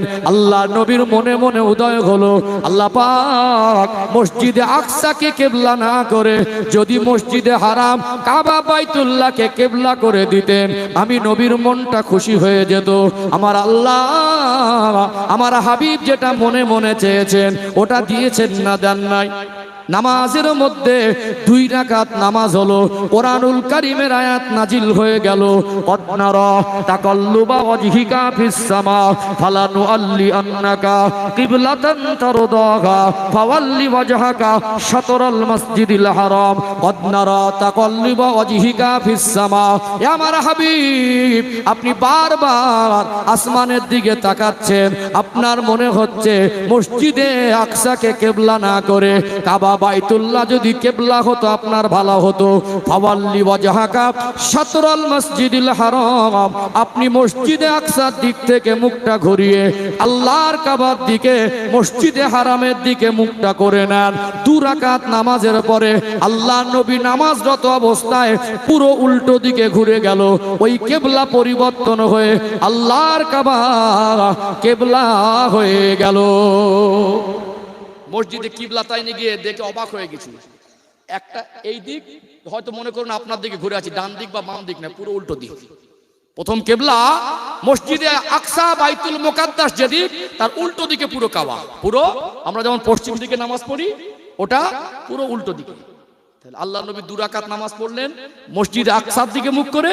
আল্লাহ কোরআন আয়াত নাজিল হলো, নামাজের মধ্যে কিবলা পরিবর্তন হয়ে গেল, আর 2 রাকাত পড়লেন কাবা শরীফের দিকে মুখ করে। বলুন সুবহানাল্লাহ। ওই মসজিদে আকসার সম্মান আছে না নেই? অনেক সম্মান আছে। মসজিদে আকসার গুরুত্ব তাৎপর্য বোঝাতে গেলে কয়েক ঘন্টা দরকার। হযরত মারিয়াম ঈসা আলাইহিস সালামের মা দুনিয়া আসার আগে তার আব্বা মা বলেছিলেন, আল্লাহ যদি একটা সন্তান দেন তো বাইতুল মুকাদ্দাসের খাদেম বানাবো। ছেলে চাইনি, মেয়ে চাইনি, সন্তান চেয়েছিলেন। আল্লাহ আপনি একটা সন্তান দেন, সন্তান হলো তো মেয়ে। নিয়ত ওয়াদা খেলাফ করিনি, বাইতুল মুকাদ্দাসের খাদেমা বানিয়ে দিলেন। ঈসা আলাইহিস সালামের মা মারিয়ামের জীবন এত পবিত্র ছিল, এত আদবী ছিলেন, এত স্বচ্ছ জীবন ছিল, আল্লাহ খুশি হয়ে জান্নাত থেকে খাদ্য পাঠাতেন। জোরে বলুন। একটা মসজিদের খাদেমার জন্য জান্নাত থেকে খাদ্য আসতো। গল্প বলছি না, কোরআন থেকে রেফারেন্স দিচ্ছি। হযরত মারিয়াম যখন ওই খাদ্য খেতেন, ফিলিস্তিনের মানুষেরা তদানীন্তন সময় মারিয়ামকে দেখে অবাক হয়ে যেত। এই রকম খুশবুদার খাদ্য দুনিয়ার কোনো খাদ্যের ভিতরে খুশবু পাইনি, যে খুশবুটাই খাদ্যের ভিতর থেকে আসে। ফিলিস্তিনের শহরে খাদ্য পাওয়া যায় না, তখন বলতো ক্বালা ইয়া মারিয়ামু আন্না লাকি হাযা, মারিয়াম এ খাদ্য কোথা থেকে আসে? তিনি বলতেন ক্বালাত হুয়া মিন ইনদিল্লাহ, এটা আল্লাহর তরফ থেকে আসে। জোরে বলুন। তাহলে নিয়ত করেন, আল্লাহ আমাকে ছেলে দেন, আমি হাফেজে কোরআন বানাবো। আল্লাহ আমাকে মেয়ে দেন, আমি আলেমা বানাবো। আল্লাহ আমাকে মেয়ে সন্তান দেন, আমি তার বিনিময়ে একটা মসজিদে টাইলস লাগিয়ে দেবো। একটা এতিম বাচ্চার বিবাহের জন্য 50,000 টাকা, 10,000 টাকা, 20,000 টাকা সাহায্য করব। আপনি এরকম মান্যত করতে পারেন। ছেলে হয় না, মেয়ে হয় না বলে, সন্তান হয় না বলে আপনি বলবেন কোন মাজারে গিয়ে একটা ছাগল ছেড়ে দেবো, একটা মুরগি ছেড়ে দেবো। এ নিয়ত শরিয়াত ইসলামে জায়েজ। কখনো কখনো আমরা শিরক করে ফেলি, বিপদে পড়ে। তারপরে সমাজের একটা খারাপই তুলে ধরি। সম্মানিত ভাইয়েরা, আজকে আল্লাহ পাক দেখছি দুনিয়ায় পৃথিবীর মানুষকে বুঝিয়ে দিলেন, আল্লাহ যাকে ইচ্ছা করেন তাকে ছেলে দেন, যাকে ইচ্ছা করেন তাকে মেয়ে দেন, যাকে ইচ্ছা করেন উভয় মিলিয়ে দেন, যাকে ইচ্ছা করেন তাকে নিঃসন্তান করে ডাকেন। একটা মানুষের পরপর 4টে মেয়ে হয়েছে, 3টের পরে মনে করেছিল ছেলে হবে। যেই আবার একটা মেয়ে হয়েছে, বাড়ির সপরিবারে সব ওই বইমার বিরুদ্ধে গেছে। কত বড় নাদান, কত বড় অমানুষেরা, কত বড় মানুষত্বহীন। একটা মেয়ের পেট থেকে পরপর 4টে মেয়ে হয়েছে বলে ওই মেয়েটাকে দোষারোপ করা যাবে? দুনিয়ার কোন মানুষের কি ক্ষমতা আছে ছেলে আর মেয়ে হওয়ার পিছনে? একটা মেয়ের পিছনে পরপর 3টে বা 4টে মেয়ে হয়েছে বলে টোটাল ফ্যামিলি সবার বিরুদ্ধে। ছেলেটাকে ওর বোন বলে, মানে বৌমার ননদ বলবে, ভাবির পেট থেকে আর ছেলে হবে না, তুই যে বিয়ে করেছিস। মা বলছে, দেখ ও বৌমার পেটে শুধু মেয়েই হবে, ছেলে আর হবে না। সব বিষয় দিচ্ছে। বড় যা রয়েছে সেও দেওরকে বলছে, দেখ ওর পেটে আর ছেলে হবে না, শুধু মেয়েই হবে। মেজাজটা বিগড়ে যায়, শ্বশুর বাড়ি দেখতে যায় না, বিভিন্ন শারীরিক মানসিক চর্চা। আবার এই কারণকে সামনে রেখে অন্য জায়গায় বিবাহ করছে না, করে না। কত বড় অপদার্থ, কত বড় অমানুষ না হলে এই কাজ করতে পারে? আল্লাহ যাকে ইচ্ছা করেছেন তাকে ছেলে সন্তান মেয়ে সন্তান দিয়েছেন, যাকে ইচ্ছা করেছেন উভয় দিয়েছেন। একটা মেয়ের পেট থেকে মেয়ে হচ্ছে বলে এর জন্য দুনিয়ার কোনো মানুষের হাত নেই। ওই মেয়েটার প্রতি কোনো রকম অবিচার, কোনো রকম শারীরিক মানসিক টর্চার করে একটা মানুষের কাজ হতে পারে না। সমাজ অমানুষ, এই কর্মগুলো আমাদের সমাজে ঘটছে। বহু মা বোনেরা পেরেশানিতে আছে, বহু আমাদের ভাইয়েরা মেয়ে সন্তান হচ্ছে বলে কি করছে, আবার অন্য জায়গায় বিবাহ করছে, তার সংসার থেকে না বাচ্চাগুলো হালে হালে ঘুরছে। কি মা সন্তান ছেড়ে যেতে পারে না? এত মানসিক টর্চার করা হলো, এত নির্যাতন দেওয়া হলো, বাপের বাড়ি 3টে মেয়ে নিয়ে চলে আছে, আবার একটা বিয়ে করে এনেছে। ঘটছে না? ঘটে না? এ অবিচার ইসলাম পারমিশন দেয় না। আপনাদেরকে একটা রাস্তা বলে দেই, সম্মানিত যুবক ভাইয়েরা, আমাদের জীবনটা পরীক্ষার জীবন। আল্লাযী খালাকাল মাউতা ওয়াল হায়াতা লিয়াবলুয়াকুম আইয়ুকুম আহসানু আমালা। আল্লাহ পাক বলছেন হায়াত আর মউতের মাঝে সময় দিয়েছি, কতটুকু নেক আমল করতে পারো। আল্লাহ কখন বিপদ দেবে, কখন মুসিবত দেবে, আল্লাহ বিভিন্ন ভাবে আমাদের পরীক্ষা করবেন। আল্লাহর পরীক্ষার মধ্যে থেকে আমি একজনের প্রতি ভুল বুঝে তার উপরে অমানবিক আচরণ করব, এটা ইসলাম সাপোর্ট করে না। একটা মানুষ মনে করুন উত্তর 24 পরগনার মধ্যে সব থেকে ধনী মানুষ, তার জমি জায়গা সব থেকে বেশি, তার টাকা সব থেকে বেশি, বিয়ে করেছে 15 বছর, কোনো সন্তান হয় না। আছে না? হতে পারে কি পারে না? এখন ওর 15 বছর সন্তান হয় না, খুব কান্নাকাটি করেছে, চিকিৎসা করেছে, তারপরে সন্তান হয় না। ওর কাছে জিজ্ঞেস করবেন ছেলে চান না মেয়ে চান, ও কি বলবে? আল্লাহ যা হোক একটা দিক, কি বলবে? আল্লাহ যা হোক একটা, ও তখন আর ছেলে মেয়ে ডিমান্ড করবে না, সন্তান দেন। আল্লাহ বলে বান্দা তোকে তো দিয়েছি পরপর 3টে 4টে মেয়ে, তো কি হয়েছে? মেয়ে হলে আল্লাহ বরকতের দরজা খুলে দেয়। মেয়েকে শরিয়াতের দৃষ্টিকোণে ভালোভাবে শরিয়াতের মধ্যে রেখে মানুষ করে বিবাহ দিলে তার জন্য জান্নাতের অফার আছে না নেই? আছে না? আছে না নেই? তাহলে মেয়ে হয়েছে বলে অসন্তুষ্ট হয়েছে, আল্লাহর রহমত হবে কি করে? তার স্ত্রীর উপরে অমানবিক আচরণ করছে, শ্বশুর শাশুড়ি দেওর ননদ সব মিলে সবাই তার বিরুদ্ধে চলে গেছে। এগুলো আমাদের সমাজে একটা খারাপি, কথা ঠিক না বেঠিক? আল্লাহ এই সমস্ত খারাপি থেকে আমার আপনার জীবনকে পবিত্র রাখার তৌফিক দান করেন। বলেন আল্লাহুম্মা, বলেন আল্লাহুম্মা আমিন। আমি হয়তো ভিন্ন আলোচনা যেতে পারতাম, যেহেতু শবে বরাত বলে টাচ রেখে যাচ্ছে। তাহলে আমরা সন্তান চাইবো কার কাছে? কার কাছে? আরেকটা কোরআন শরীফ থেকে একটু রেফারেন্স দেই ইনশাআল্লাহ, একটা দৃষ্টান্ত তুলে ধরি। আলোচনা বুঝতে পারছেন তো? এগুলো দরকার আছে না? তাহলে শিরককারীর গুনাহ আল্লাহ শবে বরাতের রাতে মাফ করবেন না, আর শত্রুতা পোষণকারী, এই ব্যাখ্যাটা এরপরই আনবো ইনশাআল্লাহ। একটু তাকবীর দান তো দেখি, নারে তাকবীর, মাশাআল্লাহ। আরেকটু প্রাণ ভরে নারে তাকবীর। সিলসিলায়ে হক মুজাদ্দিদে জামান আহলে সুন্নাত ওয়াল জামাত, নারে তাকবীর। আলোচনা বুঝতে পারছেন? তাহলে সন্তান না হলে চাইবো কার কাছে? আল্লাহর কাছে। এটা আরেকটা কোরআন শরীফ থেকে আরেকটা দৃষ্টান্ত তুলে ধরে একটু ইতমিনান হয়ে এই বিষয়টাকে একেবারে পরিষ্কার হয়ে যাবে ইনশাআল্লাহ। ও ভাইজানেরা, সোনার মানিক যুবকেরা, আব্বারা মায়েরা, দুনিয়া আমরা মানুষ, এই মনুষ্য জাতির ভিতরে আল্লাহ দয়াময় একটা ক্যাটাগরি করেছেন, এনারা হলেন নবী রাসূল। সাধারণ মানুষ আর নবী রাসূলদের মধ্যে পার্থক্য আছে না নেই? কোন সাধারণ মানুষ ইবাদতের বলে নবী হতে পারেন না। আল্লাহ যাকে ভালোবেসে নবুয়াত প্রদান করেন, আল্লাহ যাকে নবীর ক্যাটাগরি দিয়েছেন, তিনিই তো নবী হবেন। নবীর সঙ্গে, নবীদের সঙ্গে আল্লাহ সম্পর্ক বেশি না কম? আল্লাহ সম্পর্ক বেশি। নবীদের ইমানের মধ্যে কোনো ঘাটতি নেই। আমরা ইমানদার, আমরা পরিপূর্ণ ইমানদার নয়। আমাদের থেকে সাহাবাদের ইমান আরো মজবুত ছিল কি ছিল না? আল্লাহ পাক যাদের নবী করেছেন তাদের ইমানের মধ্যে কমি নেই। একজন নবী আল্লাহ পাক জানাকে খলিল বলেছেন। 1,25,000 24,000 যদি নবী হয়, 25 জন নবী ও রাসূলের নাম আল্লাহ কোরআন শরীফে তুলে দিলেন। এর মধ্যে একজন নবী হলেন হযরত নবী ইব্রাহিম আলাইহিস সালাম। আল্লাহ তাকে খলিল বলেছিলেন। খলিলুল্লাহ অর্থ হলো আল্লাহর দোস্ত। আল্লাহ একজনকে নবী করলেন, তাকে আল্লাহ দোস্ত বললেন। আমার আল্লাহ তাকেই পরীক্ষার মধ্যে ফেলে দিলেন। বিবাহ বন্ধনে আবদ্ধ হলো। 80 বছর প্লাস বয়স হয়ে গেল, তখনও সন্তান ছিল না। 80 বছর টপকে 86 বছর মতো বয়স আল্লাহর কাছে দোয়া চেয়েছিলেন, রব্বি হাবলি মিনাস সালিহিন। আল্লাহ আপনি আমায় নবী করেছেন, আল্লাহ আপনি আমায় খলিল বলেছেন, আল্লাহ আপনি কি আমায় একটা সন্তান দিতে পারেন না? আল্লাহর কাছে দোয়া চাইলেন, রব্বি হাবলি মিনাস সালিহিন। আল্লাহ আপনি আমাকে একটা নেক সন্তান দেন। তার দোয়া চাওয়াটা আল্লাহর কাছে এত পছন্দ হয়ে গেল, আল্লাহ পাক সুসংবাদ দিলেন, ফাবাশশারনাহু বিগুলামিন হালিম। আল্লাহ পাক তাকে জানিয়ে দিলেন দিলেন, হে আমার নবী ইব্রাহিম, আপনি নেক সন্তান চেয়েছেন, আমি আল্লাহ আপনাকে নেক সন্তানের সুসংবাদ প্রদান করলাম। বলুন সুবহানাল্লাহ। বছর 86 বছর বয়স, তাফসীরের কিতাবে এসেছে তখন সন্তান ছিল না, আল্লাহর কাছে চাইলেন আল্লাহ আমাকে একটা। তানার জীবনের ঘটনা আমাদের জন্য দিলেন কেন? আমরা যেন আল্লাহর কাছে চাই। কার কাছে? আল্লাহর ওলিদের মাজারে যান, তাদের ওসিলা দিয়ে দোয়া চান। চাইতে হবে কার কাছে? চাইতে হবে আল্লাহর কাছে। এই দোয়া চাওয়ার একটু কোরআন শরীফের এই আয়াত দুটো সংক্ষিপ্ত একটু তাফসীর করে দিই, দরকার আছে না? দরকার আছে না? সংক্ষিপ্ত। এই দেখেন আমরা কি করি, তিনটে ছেলে, এবার কি বলি? আল্লাহ একটা মেয়ে দেন, বলি না? তিনটে মেয়ে, এবারে কি বলে? আল্লাহ একটা ছেলে দেন। ইব্রাহিম আলাইহিস সালাম বলেননি ছেলে দেন, ইব্রাহিম আলাইহিস সালাম বলেননি মেয়ে দেন, ইব্রাহিম আলাইহিস সালাম এইভাবে বলেননি যে আমাকে সন্তান দেন। তার দোয়া চাওয়ার ভিতরে সূক্ষ্মতা আছে। তিনি বলেছিলেন আল্লাহ আমাকে একটা নেক সন্তান দেন। কি সন্তান? রব্বি হাবলি মিনাস সলিহিন। নেক শব্দটা জুড়ে দিয়েছিলেন। আল্লাহর এত পছন্দ হয়ে গেল, আল্লাহ সঙ্গে সঙ্গে বললেন ফাবাশশারনাহু বিগুলামিন হালিম। নেক সন্তান চেয়েছেন, আমি আল্লাহ আপনাকে নেক সন্তানের সুসংবাদ দিলাম। দোয়া যেমন, দোয়ার ফলও তেমন। আল্লাহ সন্তান দিলেন, সন্তানটা হলো নবী ইসমাঈল আলাইহিস সালাম। যেটা বলুন, তাহলে আমরা সন্তান চেয়েছি আল্লাহর কাছে, ছেলে না মেয়ে আর না ছেলে না সন্তান, কিন্তু নেক সন্তান সবাই চাইনি। আগামী দিন আমার যুবক ভাইরা যারা সন্তানের আব্বা মা হবে, যে সমস্ত মায়েরা ঘরে কর্মরত অবস্থা রয়েছেন, আমার আওয়াজ শুনছেন, যারা সন্তানের বাবা মা হবেন, এখান থেকে শিক্ষাটা নেন। আল্লাহর কাছে চাইবো কি সন্তান? কি সন্তান? নেক সন্তান। কি সন্তান?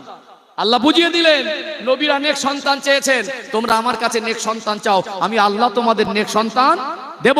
নবী 86 বছর বয়সে আমি আল্লাহর কাছে চেয়েছে, তুমি ধৈর্য হারা হয় না, আমি আল্লাহর কাছে চাও, আমি আল্লাহ তোমাকে সন্তান দেব। তাহলে এর মধ্যে শিরক করার কোনো অপশন নেই। কিন্তু কিছু মানুষ তারপরে করে ফেলে, ফেলে কি ফেলে না? এই শিরককারীর গুনাহ আল্লাহ শবে বরাতের মতো বরকতময় রাতেও মাফ করেন না। যদি তওবা করে ফিরে আসে, আল্লাহ পাক তাকেও ক্ষমা করে দেবেন। বলুন সুবহানাল্লাহ। আলোচনা বুঝতে পারছেন? একটু শত্রুতা পোষণকারীর কথাটা আরেকটু ব্যাখ্যা দেই, বাকি সময়টা একটু ভিন্ন আলোচনা, সমাজের কিছু খারাপই তুলে ধরবো ইনশাআল্লাহ। ও ভাইজানেরা, সোনার মানিক যুবকেরা, আব্বারা মায়েরা, মানুষ দেখবেন মানুষ মানুষের শত্রুতা করছে কি করে না। কত মধুর সম্পর্ক রেখে চলা দরকার ছিল, আজ একজন আর একজনের শত্রু। নবী আমার সোনার জবানে বললেন আল মুসলিম আখুল মুসলিম, একজন মুসলমান আর একজন মুসলমানের ভাই। আল্লাহ নবী হুজুর আমার এতটুকু বলে শান্ত হয় নাই। নবী আমার আবার বলতে লাগলেন, সাহাবীরা, মুসলমান মুসলমানের জন্য আয়না স্বরূপ। দুনিয়ায় কত দামি দামি বস্তু ছিল, আয়নার সঙ্গে কেন তুলনা করলেন? আল্লাহ নবী এই জন্য তুলনা করেছেন, একটা মানুষ আয়নার সামনে দাঁড়িয়ে দাঁড়িয়ে যদি কাঁদে, ওর নিজের কান্না আর আয়নার ছবির মধ্যে কান্নার কোনো পার্থক্য থাকে না। একটা মানুষ আয়নার সামনে দাঁড়িয়ে যদি হাসে, নিজের হাসি আয়নার ছবির হাসির মধ্যে কোনো পার্থক্য থাকে না। নবী আমার বোঝাতে চেয়েছিলেন, মুসলমান মুসলমানে এমন সম্পর্ক, একজনের বিপদে আর একজন দুঃখিত হবে, একজনের খুশিতে আর একজন খুশি হবে। আজ গর্ত খুঁড়ছে মুসলমান, গর্তে পড়ছে মুসলমান, মারছে মুসলমান, মরছে মুসলমান। আজ গাড়ি বাড়ির আপডেট করেছে, রাস্তাঘাট উন্নতি হয়েছে, জামা কাপড়ের উন্নতি হয়েছে, বিশ্বাস করুন মনুষ্যত্বের উন্নতি করতে পারিনি। একটা মানুষ যদি কঠিন রোগে পড়ে যায়, ওই মানুষটা বিছানা সজ্জা মৌতের জাকান দাঁড়িয়ে কষ্ট পাচ্ছে। এখানেও কিছু মানুষ মন্তব্য করে আল্লাহ ওর পাপের ফল হিসাবে বিচার করছে। মন্তব্য করে না? মানুষ হিসেবে দেখবেন আমাদের সবাই বন্ধু না, সবাই শত্রু কম আর বেশি। কেউ কিছু মানুষের শত্রু বেশি, কিছু মানুষ মানুষকে শত্রুতার নজরে দেখে, আবার কিছু মানুষ মানুষকে বন্ধুত্ব নজরে দেখে। কেউ কেউ আবার চরম শত্রু, যে একটা মুসলমান বিপদে পড়লে খুব আনন্দ হয়, একটা মুসলমানের বিপদ দেখে টিটকারি করে, একটা মুসলমান অসুবিধা হলে ও হাসাহাসি করে। আছে না? আছে না? নেই? তারপরে বলতে বলতে বলে ফেলে পাপের ফল। একটা মানুষ যদি ইন্তেকালের আগে অসুস্থ হয়, আপনি কোন ভিত্তিতে পাপের ফল বলছেন? আপনি কেন বলছেন আল্লাহর বিচার হচ্ছে? অতএব আল্লাহ তো করুণা ওটা হতে পারে, আল্লাহ তো তাকে রহমত দিয়ে রোগ দিতে পারেন। এর একটু ব্যাখ্যা দেওয়া দরকার আছে না? নেই? দেখবেন বহু মানুষ অসুস্থ হলেন, অনেক মানুষ মজা নেয়, আবার বলে পাপের ফল, আবার বলে আল্লাহর বিচার। বলে কি বলে না? বলে না? ও ভাইজানেরা, সোনার মানিক যুবকেরা, আব্বারা মায়েরা, একটু আপনাদের মনে করিয়ে দেই, আমার আল্লাহ তার প্রিয় হাবিবকে সব থেকে বেশি ভালোবাসেন কি বাসেন না? আল্লাহ যেখানে তার মধুমাখা নাম লিখেছেন, তার নামের পাশে পাশে অন্য কোন নবীর নামটা লেখেন নাই। আমার হাবিবুল্লাহর নাম লিখেছেন। আল্লাহর আরশে আজিমে আল্লাহর নামের পাশে আমার নবীর নাম। জান্নাতের গাছের পাতায়, ফারেশতাদের চোখের মণিতে, জান্নাতের দরজার চৌকাঠে আল্লাহর নামের পাশে আমার নবীর নাম। আমার আল্লাহ কোরআন শরীফে আমার নবীর শানে আল্লাহ কোরআনুল কারীমের আয়াত নাজিল করে দিলেন, কদ গফারাল্লাহু মা তাকদ্দামা মিন যামবিকা ওয়া মা তাআখার। এ আমার হাবিব, আমি আল্লাহ আপনার জীবনে কোনো গুনাহ রাখি না। আপনার আগেও কোনো গুনাহ নেই, পিছনেও কোনো গুনাহ নেই। আমার নবীকে আল্লাহ পাক কোরআন শরীফে নিষ্পাপ, মাসুম, বেগুনাহ ঘোষণা দিয়েছেন। বলুন সুবহানাল্লাহ। আমার নবীর জীবন হলো গুনাহ থেকে পবিত্র, এটা কোরআনুল কারীমের স্পষ্ট আয়াত। সেই নবীকে আল্লাহ এত বেশি ভালোবাসেন, সেই নবীকে আল্লাহ পাক সৃষ্টি জগতের মধ্যে শ্রেষ্ঠ করলেন। সেই নবী আমার ইন্তেকালের আগে অসুস্থ হয়ে গিয়েছিলেন না জান নাই? জ্বরের মাত্রা এত বেশি, আল্লাহর নবী হুজুর আমার আম্মা জান হযরত আয়েশা সিদ্দিকা রাদিয়াল্লাহু আনহার হুজরা মোবারকে আজান হয়ে গেল। আল্লাহ নবীর সাহাবী হযরত বেলাল রাদিয়াল্লাহু আনহু আজান দিলেন। সাহাবারা চতুর্দিক থেকে একেবারে অল্প সময়ের মধ্যে নববী শরীফ ভরপুর করে দিলেন। আল্লাহ নবী আসবেন, ইমামতির জায়গায় দাঁড়াবেন, আল্লাহ নবীর পিছনে ইক্তেদা করে নামাজ পড়ব। নবী আমার এতটা অসুস্থ, আল্লাহ নবীর জ্বরের মাত্রা এত বেশি। আম্মা জানকে ডাক দিলেন, ও বিবি আয়েশা, বলেন না আমার সাহাবারা এখন কি করছে? ইয়া রাসূলুল্লাহ, ইয়া হাবিবাল্লাহ, মনে হয় কেউ নামাজ পড়েনি, সব আপনার জন্য অপেক্ষা করছে। আল্লাহ নবী তিনি যদি দেরি করেন নববী শরীফে পৌঁছাতে, দুনিয়ার কোন মানুষ কি আল্লাহ নবীর ইমামতি জায়গায় দাঁড়াতে যাবে? যাবে? আমাদের দুনিয়া সাধারণ ইমাম খুঁজে পাওয়া যায় না, হয়তো নেই, কোনো কাজে আটকে গেছে, যে কেউ দাঁড়িয়ে যায়। আল্লাহর নবী যদি দেরিও করেন, কোন সাহাবী ওখানে দাঁড়াতে যাবেন না, বেয়াদবি হবে। ইমামের যদি ঘুম না ভাঙে, আমি হুজুর ঘুমিয়ে থাকবো, আমার ঘুম না ভাঙলে নামাজের জন্য ডাকতে পারবেন, আল্লাহর নবীকে নামাজের জন্য ডাকাও যাবে না, বেয়াদবি হবে। কারণ এই জন্য ডাকা যাবে না, একটু তথ্য তুলে দেই, আমাদের ঘুম আর আল্লাহ রসুলের ঘুম এক নয়। আমরা ঘুমালে চোখ ঘুমিয়ে যায়, কান ঘুমিয়ে যায়, অন্তরও ঘুমিয়ে যায়। জেগে জেগে যেটা শুনতে পেতাম, গভীর ঘুমের মধ্যে আছি, পাশে গল্প হচ্ছে, সেটা শুনতে আমরা পাই না। নবী ঘুমিয়ে থাকলে জেগে যেটা শুনতেন, বুঝতেন, আল্লাহ নবী ঘুমন্ত অবস্থাটা শুনতেও পেতেন, বুঝতেও পারতেন। জোরে বলুন। আল্লাহ নবীর ঘুমটা ঘুম মোবারক, তার চোখ দুটো ঘুমাতো, অন্তর আর কান ঘুমাতো না। তাহলে যে নবীর ঘর হজরা মোবারকটা, আল্লাহ নবী যদি কেরাত পড়তেন ইমামতি জায়গায় দাঁড়িয়ে, আওয়াজটা আম্মাজানের হজরা চলে আসতো। আজান হলো, নবী তো যদি ঘুমিয়েও থাকেন, সেই নবী যে আজান শুনতে পাবেন এমন নয়। সেই নবীকে ডাকার কোনো প্রশ্নই, ডাকতে যাওয়ার কোনো প্রশ্নই আসে না। নবী আমার দেরি করছেন, সাহাবারা সব অপেক্ষা করছেন, আল্লাহ নবী তো দেরি করেন না। এত জ্বরের মাত্রা বেশি। আম্মা জান বলছেন, একটা কাপড় ভিজে আল্লাহ নবীর কপালে দিলাম। আল্লাহ নবী সেদিন বলছেন, আয়েশা শরীরটা এত দুর্বল লাগছে, মনে হয় আমি নামাজ পড়াতে যেতে পারবো না। আপনি যান, আপনার আব্বা আবু বাকারকে গিয়ে বলেন ইমামতি করে যেন নামাজটা পড়িয়ে দেয়। আম্মা জানের চোখ থেকে তখন টপ টপ করে পানি ঝরছে। আল্লাহ নবী অসুস্থ, এতটা অসুস্থ আমি তো বুঝতে পারিনি যে নবী আমার আজকে নামাজে যেতে পারছেন না। আল্লাহ নবীকে বললেন, হুজুর আমার আব্বা জানের নাম বলবেন না, কারণ তিনি নরম দিলের মানুষ। আবু বাকার হুজুরের দিলটা নরম না শক্ত? নরম না শক্ত? আল্লাহর নবী হুজুর আমার সোনা জবানে বললেন, আরহামু উম্মতি বি উম্মতি আবু বকর, আমার কোটি কোটি উম্মত উম্মতিদের মধ্যে সব থেকে নরম দিল হলো আমার আবু বকরের। জোরে বলুন সুবহানাল্লাহ। নবী আমার ভাবতে লাগলেন, আমার আবু বকর নরম দিলের মানুষ, আমি এতটা অসুস্থ, আজ নামাজ পড়াতে যেতে পাচ্ছি না। যদি আমার আবু বকর এই সংবাদ শুনে যদি কান্নায় ভেঙে পড়ে, বাকি সাহাবাদেরকে সান্ত্বনা দেবে। আল্লাহ নবী বললেন, বললেন কোন রকমে কষ্ট করে একবার আমি যাব। ওই দিন এতটা অসুস্থ ছিলেন, হেঁটে হেঁটে নামাজ পড়াতে যেতে পারেন নাই। দুইজন সাহাবীর কাঁধে ভর রাখলেন, একদিকে শেরে খোদা হযরতে আলী রাদিয়াল্লাহু আনহু, অপরদিকে হযরতে আব্বাস রাদিয়াল্লাহু আনহু। আল্লাহর নবী দাঁড়াবার ক্ষমতা নাই, পা দুটো ঘিসড়ে ঘিসড়ে যাচ্ছে। নববী শরীফে পৌঁছানোর সাথে সাথে গোটা মসজিদে নববী শরীফে কান্নার রোল উঠে গেল। সাহাবারা আমার নবীর অসুস্থ শরীর দেখে কান্নায় ভেঙে বললেন, নবী আমার ডাক দিয়ে বললেন, বাবা আলী, ও বাবা আব্বাস, এত কান্নার ভিতরে নামাজ শুরু করা যাবে না, একটু আমাকে ধরাধরি করে মেম্বারে বসিয়ে দেন। আল্লাহ নবী অসুস্থ, দুজন সাহাবীর কাঁধে ভর দিয়ে নববী শরীফে গেলেন। মেম্বারে বসে আল্লাহ নবী সাহাবাদের সান্ত্বনা দিয়েছিলেন। আল্লাহ নবী ছোট্ট একটা বক্তব্য রেখেছিলেন, নবী আমার মেম্বার থেকে এবারে নিচে নেমে নামাজ ইমামতি করতে পারেন নাই, নামাজ পড়েছিলেন বসে বসে। আবু বকর হুজুরকে ইমামতির জায়গায় দাঁড় করিয়ে দিলেন। নামাজ শেষ হয়ে গেল, সাহাবারা চিন্তার মধ্যে পড়ে গেলেন, নবী অসুস্থ, ধরাধরি করে হুজরার মধ্যে পৌঁছে দেওয়া হলো। 3 দিন এত বেশি অসুস্থ ছিলেন, 15 থেকে 17 ওয়াক্তের নামাজ, 17 ওয়াক্তের নামাজে তিনি আর ইমামতি করতে যেতে পারেন নাই। আল্লাহ জানাকে নিষ্পাপ ঘোষণা করেছেন, আল্লাহ জানাকে সৃষ্টির মধ্যে শ্রেষ্ঠ করেছেন, আল্লাহ জানাকে সব থেকে বেশি ভালোবাসেন।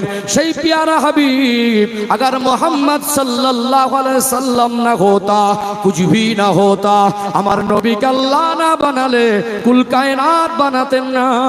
সেই নবী এত অসুস্থ, 17 ওয়াক্তের নামাজে যেতে পারেন নাই, তার মানে 15 ওয়াক্তের নামাজে 3 দিন, 3 দিনের অধিক এতটা অসুস্থ। সেই নবীকে আল্লাহ পাক ইন্তেকালের আগে অসুস্থ করে দিয়েছিলেন। এখানে দুনিয়ার সাধারণ মানুষ অসুস্থ বলে, আপনার শত্রুতা আছে বলে আপনি মন্তব্য করছেন, আল্লাহর বিচার করছে, তার বিপদ দেখে হাসছেন, তার অসুস্থতা দেখে হাসছেন। লোকটা মওতের জাকানদানির কষ্ট পাচ্ছে, আপনি তাকে নিয়ে বাজে বাজে মন্তব্য করছেন। আল্লাহর হাবিব, আল্লাহ যাকে বেশি ভালোবাসেন, তিনি তো অসুস্থ হয়েছিলেন, তার বিষয়ে মন্তব্য করলে ঈমান চলে যাবে কি যাবে না? চলে যাবে না? তাহলে একটা মানুষ যে আল্লাহর নবীকে আল্লাহ নিষ্পাপ করার পরেও, সব থেকে বেশি মর্যাদাবান করার পরেও, সৃষ্টির মধ্যে শ্রেষ্ঠ করার পরেও তাকে অসুস্থ করে দিলেন, তাহলে সকলের অসুস্থতা তার পাপের ফল বলা যাবে না, তার উপরে আল্লাহর বিচার বলা যাবে না। কারোর উপরে ইন্তেকালের আগে অসুস্থ, এটা আল্লাহর রহমত স্বরূপ। বলুন সুবহানাল্লাহ। ব্যাখ্যা দেওয়া দরকার আছে না নেই? একটা মানুষকে আল্লাহ রহমত নাজিল করে তাকে কাছে ডাকতে চাইছেন, আমরা তাকেও ভালো চোখে, তখনও তার প্রতি শত্রুতা কমে না। তাহলে মানুষের মন কত জঘন্য হয়ে গেছে, মনুষ্যত্ব কত খারাপ হয়ে গেছে। মউতের বিছানায় একটা মানুষ কষ্ট পাচ্ছে, সেই মানুষটা আমাদের আচরণে নিরাপদ? আশ্চর্য হয়ে যায়, মানুষ কত নিকৃষ্ট হয়ে গেছে।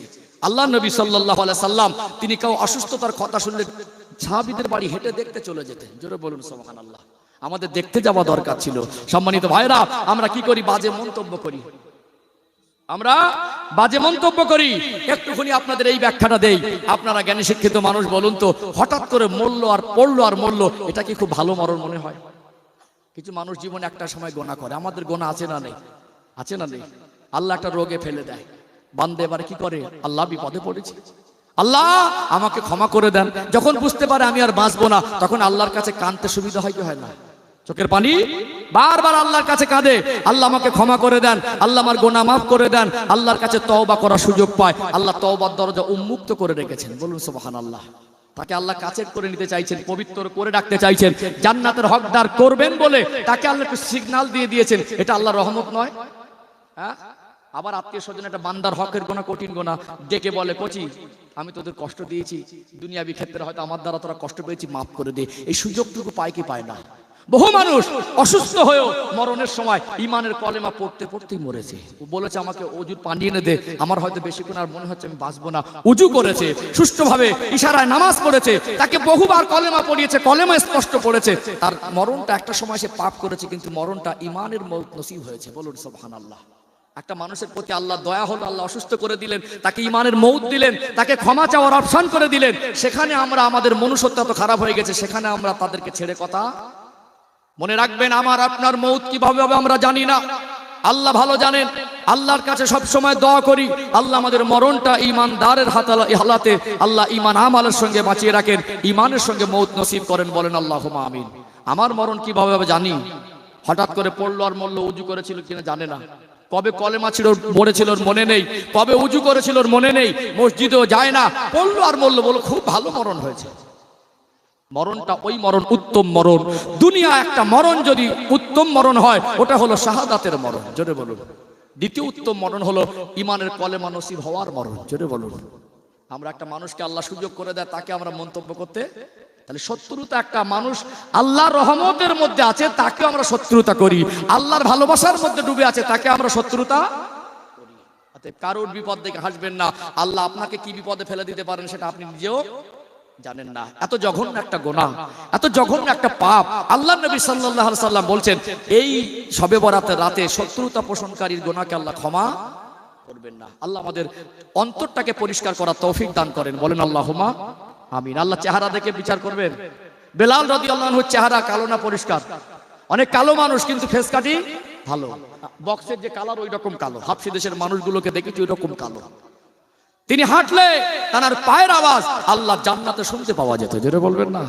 তার মন পরিষ্কার ছিল, অন্তরে আল্লাহর মহব্বত ছিল, নবীর ভালোবাসা ছিল। আমাদের ঘরগুলো দেখুন হেভি করেছে তো, জামা দেখে মনে হবে একবার ফারিস্তার মতো, কথাবার্তা শুনে মনে হবে লোকটার মধ্যে খুঁত নেই, কিন্তু ভিতরে একটা ভয়ঙ্কর চরিত্র লুকানো থাকে। ও মারাত্মক ভয়ঙ্কর চরিত্র। আসল মানুষের মনুষ্যত্বটা খারাপ হয়ে গেছে না যায়নি? আমাদের দ্বারা একটা বিছানায় পড়ে থাকা মানুষ, সেও নিরাপদ না। আমরা কারো সুখ সহ্য করতে পারি না, কারো সম্মান সহ্য করতে পারি না। মনে সেই মানুষগুলো খারাপ না, আমাদের মনুষ্যত্ব খারাপ। আল্লাহ আমাদের মন পবিত্র করার তৌফিক দান করেন। বলেন আল্লাহুম্মা আমিন। শবে বরাতের রাতে ইবাদত করবেন, কবর জিয়ারতের হাদিস এসেছে, কবর জিয়ারত করবেন ইনশাআল্লাহ। বেশি সময় নেব না ভাই, একটুখানি বলেছেন, একটা কথা বলি, উঠে যাবেন না, উঠে যাবেন না। পরিবেশটা বাঁচান, একান্ত পরিবেশ থেকে যার দরকার হয় যেতে হবে। অনেকে খাওয়া দাওয়া করেনি, একসঙ্গে উঠে নাকি এক আধজনকে খাওয়া দাওয়া করে আসলেন, তাতে অসুবিধা নেই, তবে পরিবেশ নষ্ট করা যাবে না। আমি একটু আপনাদের কাছে মসজিদের জন্য কালেকশন করব। আবার কেউ কেউ মনে করছেন, হুজুর ওয়াজ শুনলাম এতক্ষণ আবার কালেকশন করবেন? অজ শুনলাম, টাকাও দিতে হবে, রাগ করছেন নাকি? দেখুন, আমি একেবারে কালেকশন করা পেশাদারি বক্তা নয়। অনেকে আছে কালেকশন করাই বক্তা। আমি 5টা কথা বলবো, উঠবেন না, যদি উঠতে হয় একটুখানি পরে। আমি 5টা কথা বলবো, যদি মনে হয় দান দেবেন, আর মনে হয় তো দেবেন না, কারণ আমি আপনার কাছ থেকে জোর করে ছিনিয়ে নিতে পারবো না। মন থেকে যেটা আসে ওটা আল্লাহর কাছে পছন্দের কথা, ঠিক না বেঠিক? 5টা কথা বলছি, বলার শোনার পরে যদি মনে হয় দেবেন, আপনি আমি দান করার কেউ না। আল্লাহ যাকে ভালোবাসেন তার অর্থ আল্লাহ ভালো কাজে লাগান। বলুন সুবহানাল্লাহ। 5টা কথা বলছি, কটা? 5টা। 1 নাম্বার, দুনিয়ায় মানুষ যা রোজগার করে সবটা দুনিয়াদারির জন্য। আবার বলছি, দুনিয়া আমরা জীবনে যা রোজগার উপার্জন করছি, মাল সম্পদ, সব দুনিয়াদারির জন্য নয়। এটা বাস্তব না অবাস্তব? এটা মনের মধ্যে তৈরি করা দরকার আছে না নেই? 1 নাম্বার। 2 নাম্বার, টাকা থাকলে দান হয় না, টাকা থাকলে হজ হয় না। 10 বার হজ করার ক্ষমতা আছে, এত টাকার মালিক, হজেই যাওয়া হয় না, মরে যায়। কিছুই ছিল না, মনটা পড়েছিল মদিনার দিকে, মক্কার দিকে। আল্লাহ তাকে কোন ওসিলা করে আল্লাহর কাবার মেহমান করে নেয়, জোরে বলুন। অনেক টাকা থাকলে দান হবে, আর অনেক টাকা থাকলে হজ হবে, এটা ভুল কথা। অনেক ধনী মানুষ আছে, সব ধনী না, টাকার 2 পিঠ চাটে। কিছু কিছু ধনী আছে, আলহামদুলিল্লাহ উদার মন। কিছু কিছু ধনী আছে টাকার 2 পিঠ চাটে। এই খুচরো পয়সা বন্ধ হয়ে যাচ্ছে না? রেসপন্স দেন না। খুচরো পয়সা বন্ধ হয়ে যাচ্ছে না? কিছু কিছু ধনী মানুষ বিপদে পড়ে গেছে, শুক্রবারে খুচরো পয়সাটাই খোঁজে। সবাই না, আমি সবাইকে এক পাল্লা ওজন করছি না, নেগেটিভ নেবেন না। কিছু কিছু মানুষ হাজারো সুখ শান্তি আছে, টাকা পয়সার অভাব নেই, ওই খুচরো পয়সাটাই খোঁজে। জুমার দিন শুধু স্ত্রীকে বলে খুচরো পয়সা নেই। গরিব মানুষগুলো 10 টাকা করে দেয়, খুচরো পয়সা এখন খুঁজছে। ঠিক আছে, একটা বাচ্চাকে 2 টাকা দেবেন, ছুঁড়ে ফেলে দেয়, 2 টাকায় কি হবে? আর মসজিদে যাওয়ার সময় 2 টাকাটা খোঁজে। হ্যাঁ, রাগ করছেন নাকি? হ্যাঁ, তাহলে টাকা থাকলে দান হয়, টাকা থাকলে হজ হয় না। নসিব লাগে। আপনার টাকা যদি আল্লাহ মনে করে রোগ বিমার দিয়ে বের করে দেবেন, তো দেবেন, ডাকতে পারবেন না। কে রাতের বেলা কখনো কখনো বাধ্য হয়ে অ্যাম্বুলেন্স ডাকতে হয়, কি হয় না? মনে করছে টাকাটা খরচা করবো না, আল্লাহ একটুখানি একটু গুঁতো দিল, বাবা ওতেই কত পয়সা, ও খরচা হয়ে আবার দেনা হয়ে গেল, হয় কি হয় না? ওই জন্য টাকা সবকিছু দুনিয়াদারির জন্য না। কিছু অর্থ আল্লাহ রাস্তায় দিলে আল্লাহ মালে বরকত দেয়, আল্লাহ রোগ বিমার থেকে হেফাজত করেন। বলেন আল্লাহুম্মা আমিন। তাহলে 3 নাম্বার, দানি হতে গেলে অনেক অ্যামাউন্ট দান করে বড় দানি হতে হয় এমন নয়, মন থেকে যেটা আসে যতটা ক্ষমতায় কুলায় ওটা ভক্তির সঙ্গে দিলে বড় দানি হওয়া যায়। একটু দৃষ্টান্ত দেই, ওমর রাদিয়াল্লাহু আনহু আল্লাহর নবীর দরবারে সম্পদের অর্ধেক জমা করে দিলেন। কতটা? সম্পদের অর্ধেক। ভাবতে পারেন আজকে সম্পদের অর্ধেক দেওয়া মানুষ আছে? আমি হুজুর আমিও পারবো না, সত্যি কথা ভালো ভালো, আমি হুজুর আমাকে যদি বলা হয় তোমার যা আছে অর্ধেক দাও, এটা ভাবতে হবে কি হবে না? হ্যাঁ দেন, অর্ধেক কেউ পারবে এখন দেবে? খুব কম মানুষ আছে, নেই না বলবো না, থাকতে পারে। তবে ওমর রাদিয়াল্লাহু আনহু সম্পদের অর্ধেক দিয়ে ভাবছিলেন আবু বকর হুজুর সব সময় বড় দানি হয়, আজকে তো এত মাল আনতে উনি পারবেন না। একটা ছোট্ট পটোলা, ছোট্ট একটা সামানের ব্যাগ এনে আল্লাহর নবীর কদমে দিলেন। আল্লাহর নবী জিজ্ঞাসা করলেন আবু বকর লাব্বাইকা রাসূলুল্লাহ, কি এনেছেন? হুজুর আমি কি রাখবো আর কি নিয়ে আসবো চিন্তা করে উঠতে পারি না, সবাই দিচ্ছে মন খুলে, আমি আর কি দেবো, আমার যা ছিল সবটাই এনে দিয়েছি। জোরে বলো। চোখ থেকে টপ টপ করে পানি ঝরছে।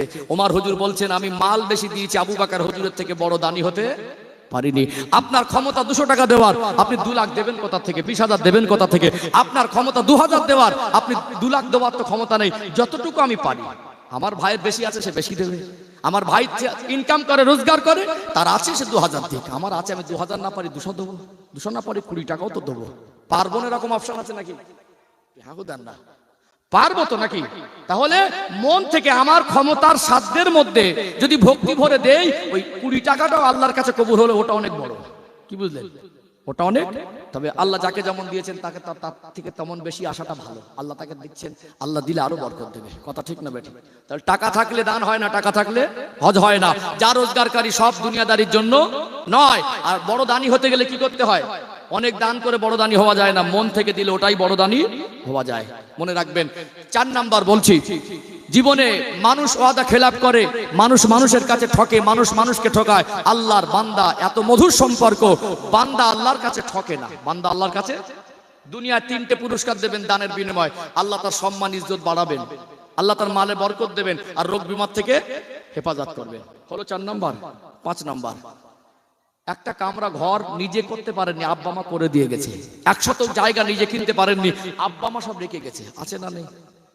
তাহলে যা কিছু নিয়ে তাদের ঘর বাড়ি, তাদের জমি জায়গা সম্পদ নিয়ে, বিবি বাচ্চা শ্বশুর শাশুড়ি বন্ধু বান্ধব নিয়ে রিল্যাক্সে চালাচ্ছেন। ভীষণ ব্যাপার। মরে গেল ফুরিয়ে গেল, এটা নাকি? মরে গেল ফুরিয়ে গেল এটা। আপনার আব্বা মা গুছিয়ে আপনার সুখটা দেখতে চেয়েছিলেন, তারা কবরে এতিমের মতো পড়ে আছে। তাদের জন্য কিছু করা দরকার আছে না নেই? বাপ মা মরে গেছে মনে, তাদের হক সব শেষ হয়ে যায়নি। তাদের রেখে যাওয়া সম্পদ নিয়ে হাজারো সুখে আছেন। তার থেকে যদি তাদের জন্য কিছু দান না করেন, তাদের হক নষ্ট করা হবে। আর একটা সন্তান মৃত বাবা মার হক নষ্ট করলে তার মতো বদনসিব আর কেউ নেই। কথা ঠিক না বেঠিক? এতগুলো মানুষ আছেন, আমি 10টা মানুষকে দেখতে চাই আল্লাহর ঘরের জন্য। বিশ্বাস করুন, আল্লাহর ঘর মসজিদ পৃথিবীর মধ্যে উৎকৃষ্ট জায়গা। আল্লাহর ঘরের জন্য আমি 10টা মানুষকে বেছে নেব। 10 জন আশারায়ে মুবাশশারা আল্লাহ জান্নাতে সার্টিফিকেট প্রাপ্ত সাহাবী ছিলেন। 2 করে 1000 টাকা 10টা মানুষের কাছে।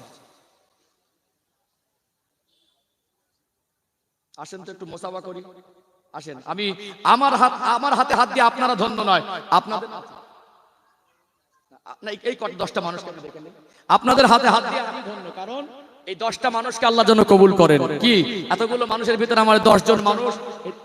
1 নাম্বার নামটা লেখা, আমার সম্মানিত আইয়ুব ভাই 1 নম্বরে 2000। এলএম শেখ আমাদের সম্মানিত এলএম ভাই দিলেন 2000। আমার ভাইয়ের নাম কি? এই দেখেন, আগামী বছর সভা হবে, যা চাল লাগে সব দেবে। এত দানি মানুষ আছে, আলহামদুলিল্লাহ। আমি তো ভয় খাচ্ছিলাম। 3 নম্বরে ভাইয়ের নামটা কি? আচ্ছা, তাহলে 2 জন হলো, 2 জন হলো 2000 করে। এর ভিতরে আল্লাহ মেহেরবানি দেখবেন, অনেক পয়সাওয়ালা এলাকায় দান তুলতে কষ্ট হয়, অনেক জায়গায় তেমন ঘর বাড়ি খুব উন্নত না, কিন্তু মানুষের মনটা বড়। আছে না? আছে না? আমার ভাইরা এর ভিতরে 5000 টাকা দেওয়া মানুষ আছে। আছে না নেই? ইনশাআল্লাহ। একটু তাকবীর দেন তো, নারে তাকবীর।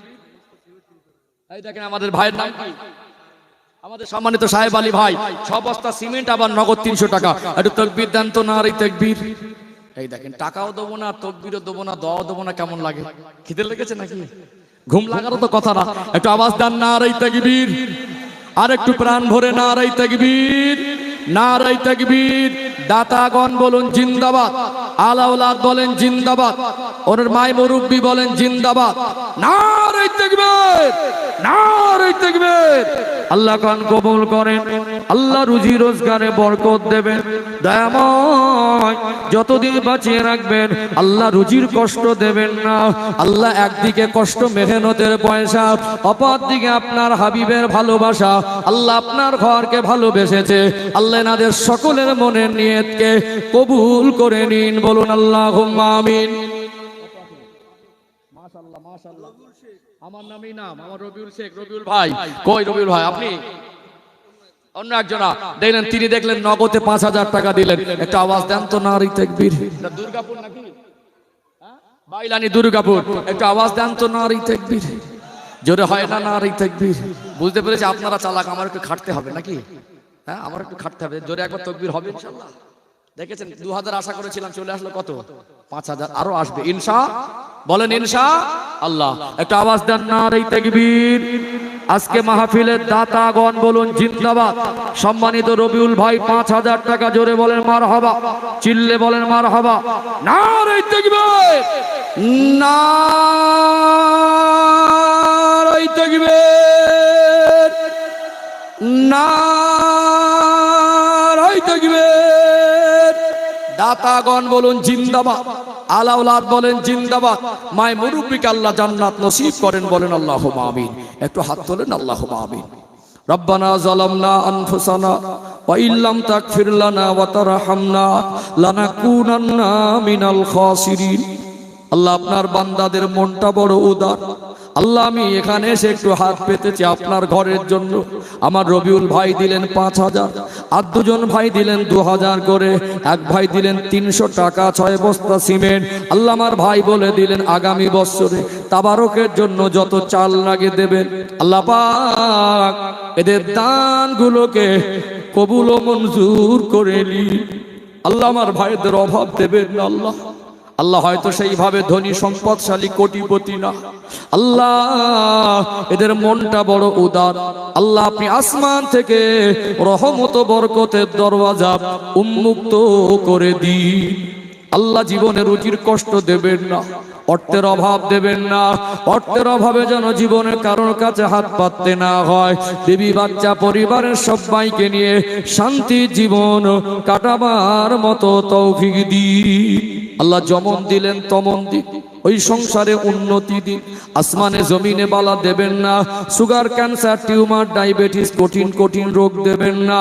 আল্লাহ নাদের আত্মীয় স্বজন, মায়ে মুরব্বী যারা কবরে, তাদের কবর গুলোকে বেহেশতের বাগান করে দিন।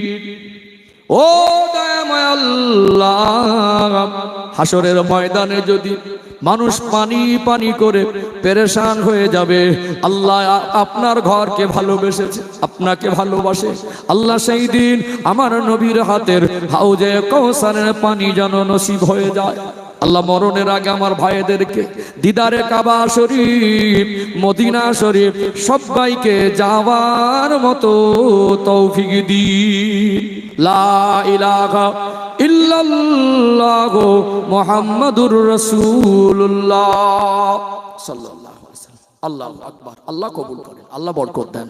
আছেন কোন ভাই 5,000 টাকা আল্লাহর ঘরের জন্য? নবী বলেছেন যে ব্যক্তি দুনিয়ায় আল্লাহর ঘর বানালো, আল্লাহ স্পেশাল করে আল্লাহ জান্নাতে তার জন্য একটা ঘর বানাবেন। আপনাদের মসজিদ আলহামদুলিল্লাহ অনেক সুন্দর করেছেন। আছেন কোন বাবাজি ভাই জীবন অনেক রোজগার করেছেন, জীবন অনেক খাটাখাটি করেছেন, এককালীন আল্লাহর ঘরের জন্য তুলে রেখে দিয়ে যান। কাপড়ের পকেট হয় না। রাজা মরে গেলে রাজার জন্য 3.5 হাত জায়গা কবরস্থানে বরাদ্দ, ভিক্ষুক মারা গেলে তার জন্য 3.5 হাত। দুনিয়ায় যা করেছি অনেক ছেলে মেয়ে বিবি বাচ্চার জন্য, আল্লাহর ঘরের জন্য আছেন কোন ভাই বাবাজি 5,000 টাকা দেবার মতো? যদি কষ্ট হয় 2,000 করে দিতে পারেন, কারা কারা আসেন? আমার এই মুরব্বী বাবাজি, আব্বা মা মৃত, মরহুম আব্বাজান আম্মাজানের নামে বাবাজি রজত আলী সাহেব, আমাদের সম্মানিত রজত আলী সাহেব আব্বা মায়ের জন্য শাবানের চাঁদে 1,000 টাকা দিলে একটা আওয়াজ দেন তো, নারী তাকবীর। জোরে জোরে আওয়াজ দেন না, নারী তাকবীর। একটু জোরে হয় না নারী তাকবীর? আমার বাবাজি 1,000 টাকা দিলেন, জোরে বলেন মারহাবা, চিল্লে বলেন মারহাবা, কলিজা ভরে বলেন মারহাবা, নারী তাকবীর। আল্লাহ কবুল করে নেন। আজকে আব্বার কথা মনে করেছে, মায়ের কথা মনে করেছে। আহারে মা বড় নিয়ামতি জিনিস। বাচ্চা হোঁচট খেয়ে পড়ে গেলে মনে হয় মা কিছুটা ব্যথা বুকের মধ্যে পেতে নেয়। আহারে আব্বা এত কষ্ট দুঃখ বেদনা সংসারে অভাবটা বাচ্চার উপরে ফেলিনি। বাচ্চার হাসি মুখটা সব সময় পছন্দ করত। বাড়িতে এসে যখন বাচ্চাকে দেখতে না পায় মায়ের কাছে কতবার জিজ্ঞাসা করে আমার ছেলে কোথায়, আমার কচি কোথায়, মেয়ে কোথায়। আব্বার মতো করে আর কেউ খোঁজ খবর নেয় না। আল্লাহ এ দান করেছেন আব্বা মায়ের নামে, আল্লাহ তাআলা দান কবুল করেন, আল্লাহ তাআলা হায়াতে বরকত দেন, আল্লাহ তাআলা ছেলে মেয়ে বিবি বাচ্চা পরিবারের সবাইকে হেফাজত করেন। ওনার মা বাপ দাদা যান দাদি যান নানা যান নানি যান মাই মুরব্বি যারা কবরে তাদের কবরগুলোকে বেহেশতের বাগান করে দিন। বলুন আল্লাহুম্মা আমিন। 2000 টাকা 3 নম্বরকে দেওয়ার মতো আছে। 2000 টাকা 365 দিনে 1 বছর, 360 দিন। কি নাম বাবাজি? কত? আমাদের সম্মানিত জিয়াদ আলী বাবাজি, জিয়াদ আলী খান, উনি বললেন 1000 টাকা। একটা আওয়াজ দেন না, নারী তাকবীর। বয়স হয়েছে আর আগের মতো খাটাখাটনি করা শরীর আছে, তারপরে মন ঠিক আছে আলহামদুলিল্লাহ। উনি বললেন 1000 টাকা দেবো আল্লাহর ঘরের জন্য, একটা আওয়াজ দেন নারী তাকবীর। গোপন দান 500 টাকা আল্লাহ কবুল করেন, বলেন আল্লাহুম্মা আমিন। আমাদের সম্মানিত আকবর শেখ, আব্বার নামে 1000 টাকা দিলে একটা আওয়াজ দেন নারী তাকবীর। ফাতেমা বিবি দেখেন নামটাও ভালো, আল্লাহর নবীর কলিজার টুকরি খাতুনে জান্নাত হযরত ফাতেমা রাদিয়াল্লাহু আনহার নামে নাম, তিনিও মা দিলেন নগদে 500 টাকা আল্লাহ কবুল করেন, বলেন আল্লাহুম্মা আমিন। 1000 টাকা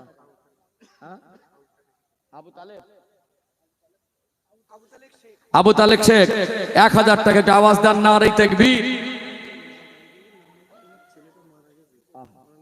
একজন মা দিয়েছেন, সন্তান ইন্তেকাল করেছেন গোপনে, 500 টাকা আল্লাহ কবুল করেন, আল্লাহ রুজি রোজগারে বরকত দেন। মেহেদি হাসান 100 টাকা দিয়েছেন, আল্লাহ কবুল করেন।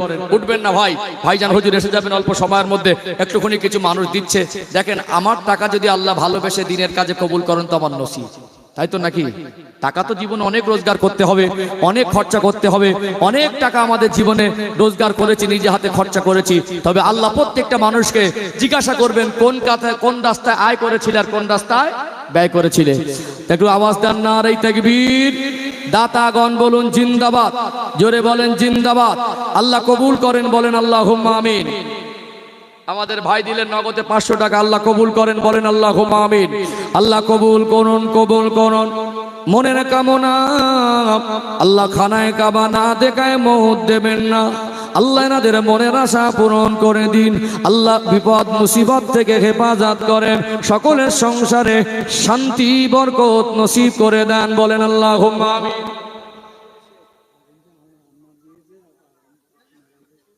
আব্বা ইন্তেকাল করেছেন, আমাদের মা বাবা। আচ্ছা, আপনার আব্বার সবরেসানের জন্য মা দিয়েছেন তাই তো, 2000 টাকা নগদ। আরে আমাদের মায়েদের কত মন উদার। আমার এক বাবাজি দিলেন নগদ 200 টাকা, আমার এক ভাই দিলেন নগদে 200 টাকা। একটু আওয়াজ দেন তো নারী তাকবীর। আব্বা আমার সবরেসানি, এটা হচ্ছে শাবানের চাঁদ, মনে রাখবেন আব্বা আমার সবরেসানির জন্য। আহারে আব্বা ইন্তেকাল করেছেন, আব্বার নামে নগদ 200 টাকা দিলেন। একটু আওয়াজ দেন তো, কত? 2000 টাকা দেবেন। একটু আওয়াজ দেন নারী তাকবীর। তকবীরের আওয়াজ কমে যাচ্ছে, তকবীর দিলে শয়তান দূরে পালায় না কাছে থাকে? দূরে পালায় না।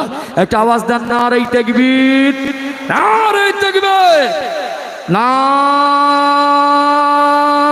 তাকবীর, নারী তাকবীর।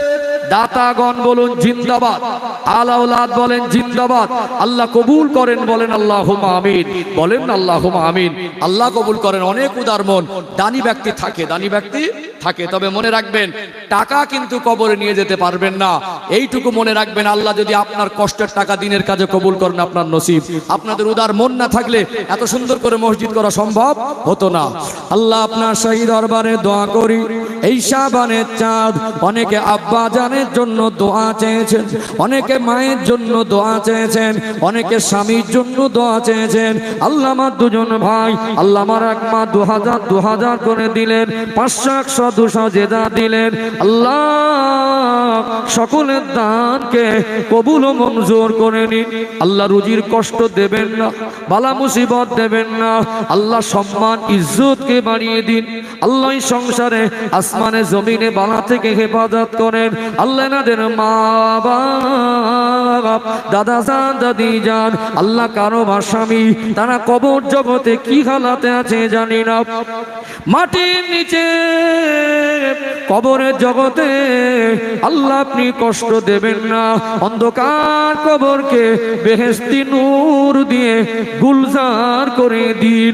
আল্লাহ সংকীর্ণ কবরকে প্রশস্ত করে দিন, কবরগুলোকে বেহেশতের বাগান করে দিন। কেউ বা চাষবাস, কেউ বা কাজকর্ম, আল্লাহ কেউ বা ঘেরি বেরি করেন, সকলের সংসারে বেশি বেশি উন্নতি দিন। বলুন আল্লাহুম্মা আমিন। আরো জোরে বলুন আল্লাহুম্মা আমিন।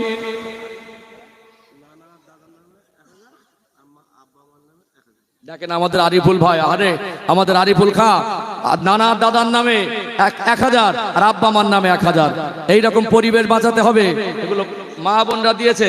আমার মায়েদের বলতে হয় না, মায়েদের একটা আলাদা মন, সব জায়গায় মায়েদের একটা অবদান থাকে। মায়েদের দানে বরকত বেশি, কষ্ট করে পয়সা জমা করে। মাশাআল্লাহ মাশাআল্লাহ, নারায়ে তাকবীর, নারায়ে তাকবীর, নারায়ে তাকবীর। সাইমা বিবি 1000 টাকা, এটা আওয়াজ দেন তো, নারায়ে তাকবীর। মাশাআল্লাহ, দেখেন সবাই মিলে অল্প অল্প কম বেশি যতটুকু আমার ক্ষমতায় কুলায় সবাই মিলে দিলে ইনশাআল্লাহ সহজে হয়ে যাবে। তারপরে হুজুর ভাইজান হুজুরকে এসে তো আবার দান তুলবেন ইনশাআল্লাহ, একটু আওয়াজ দেন না, নারায়ে তাকবীর। আর কেউ আছেন 2000 1000 দেবার মতো? মনে রাখবেন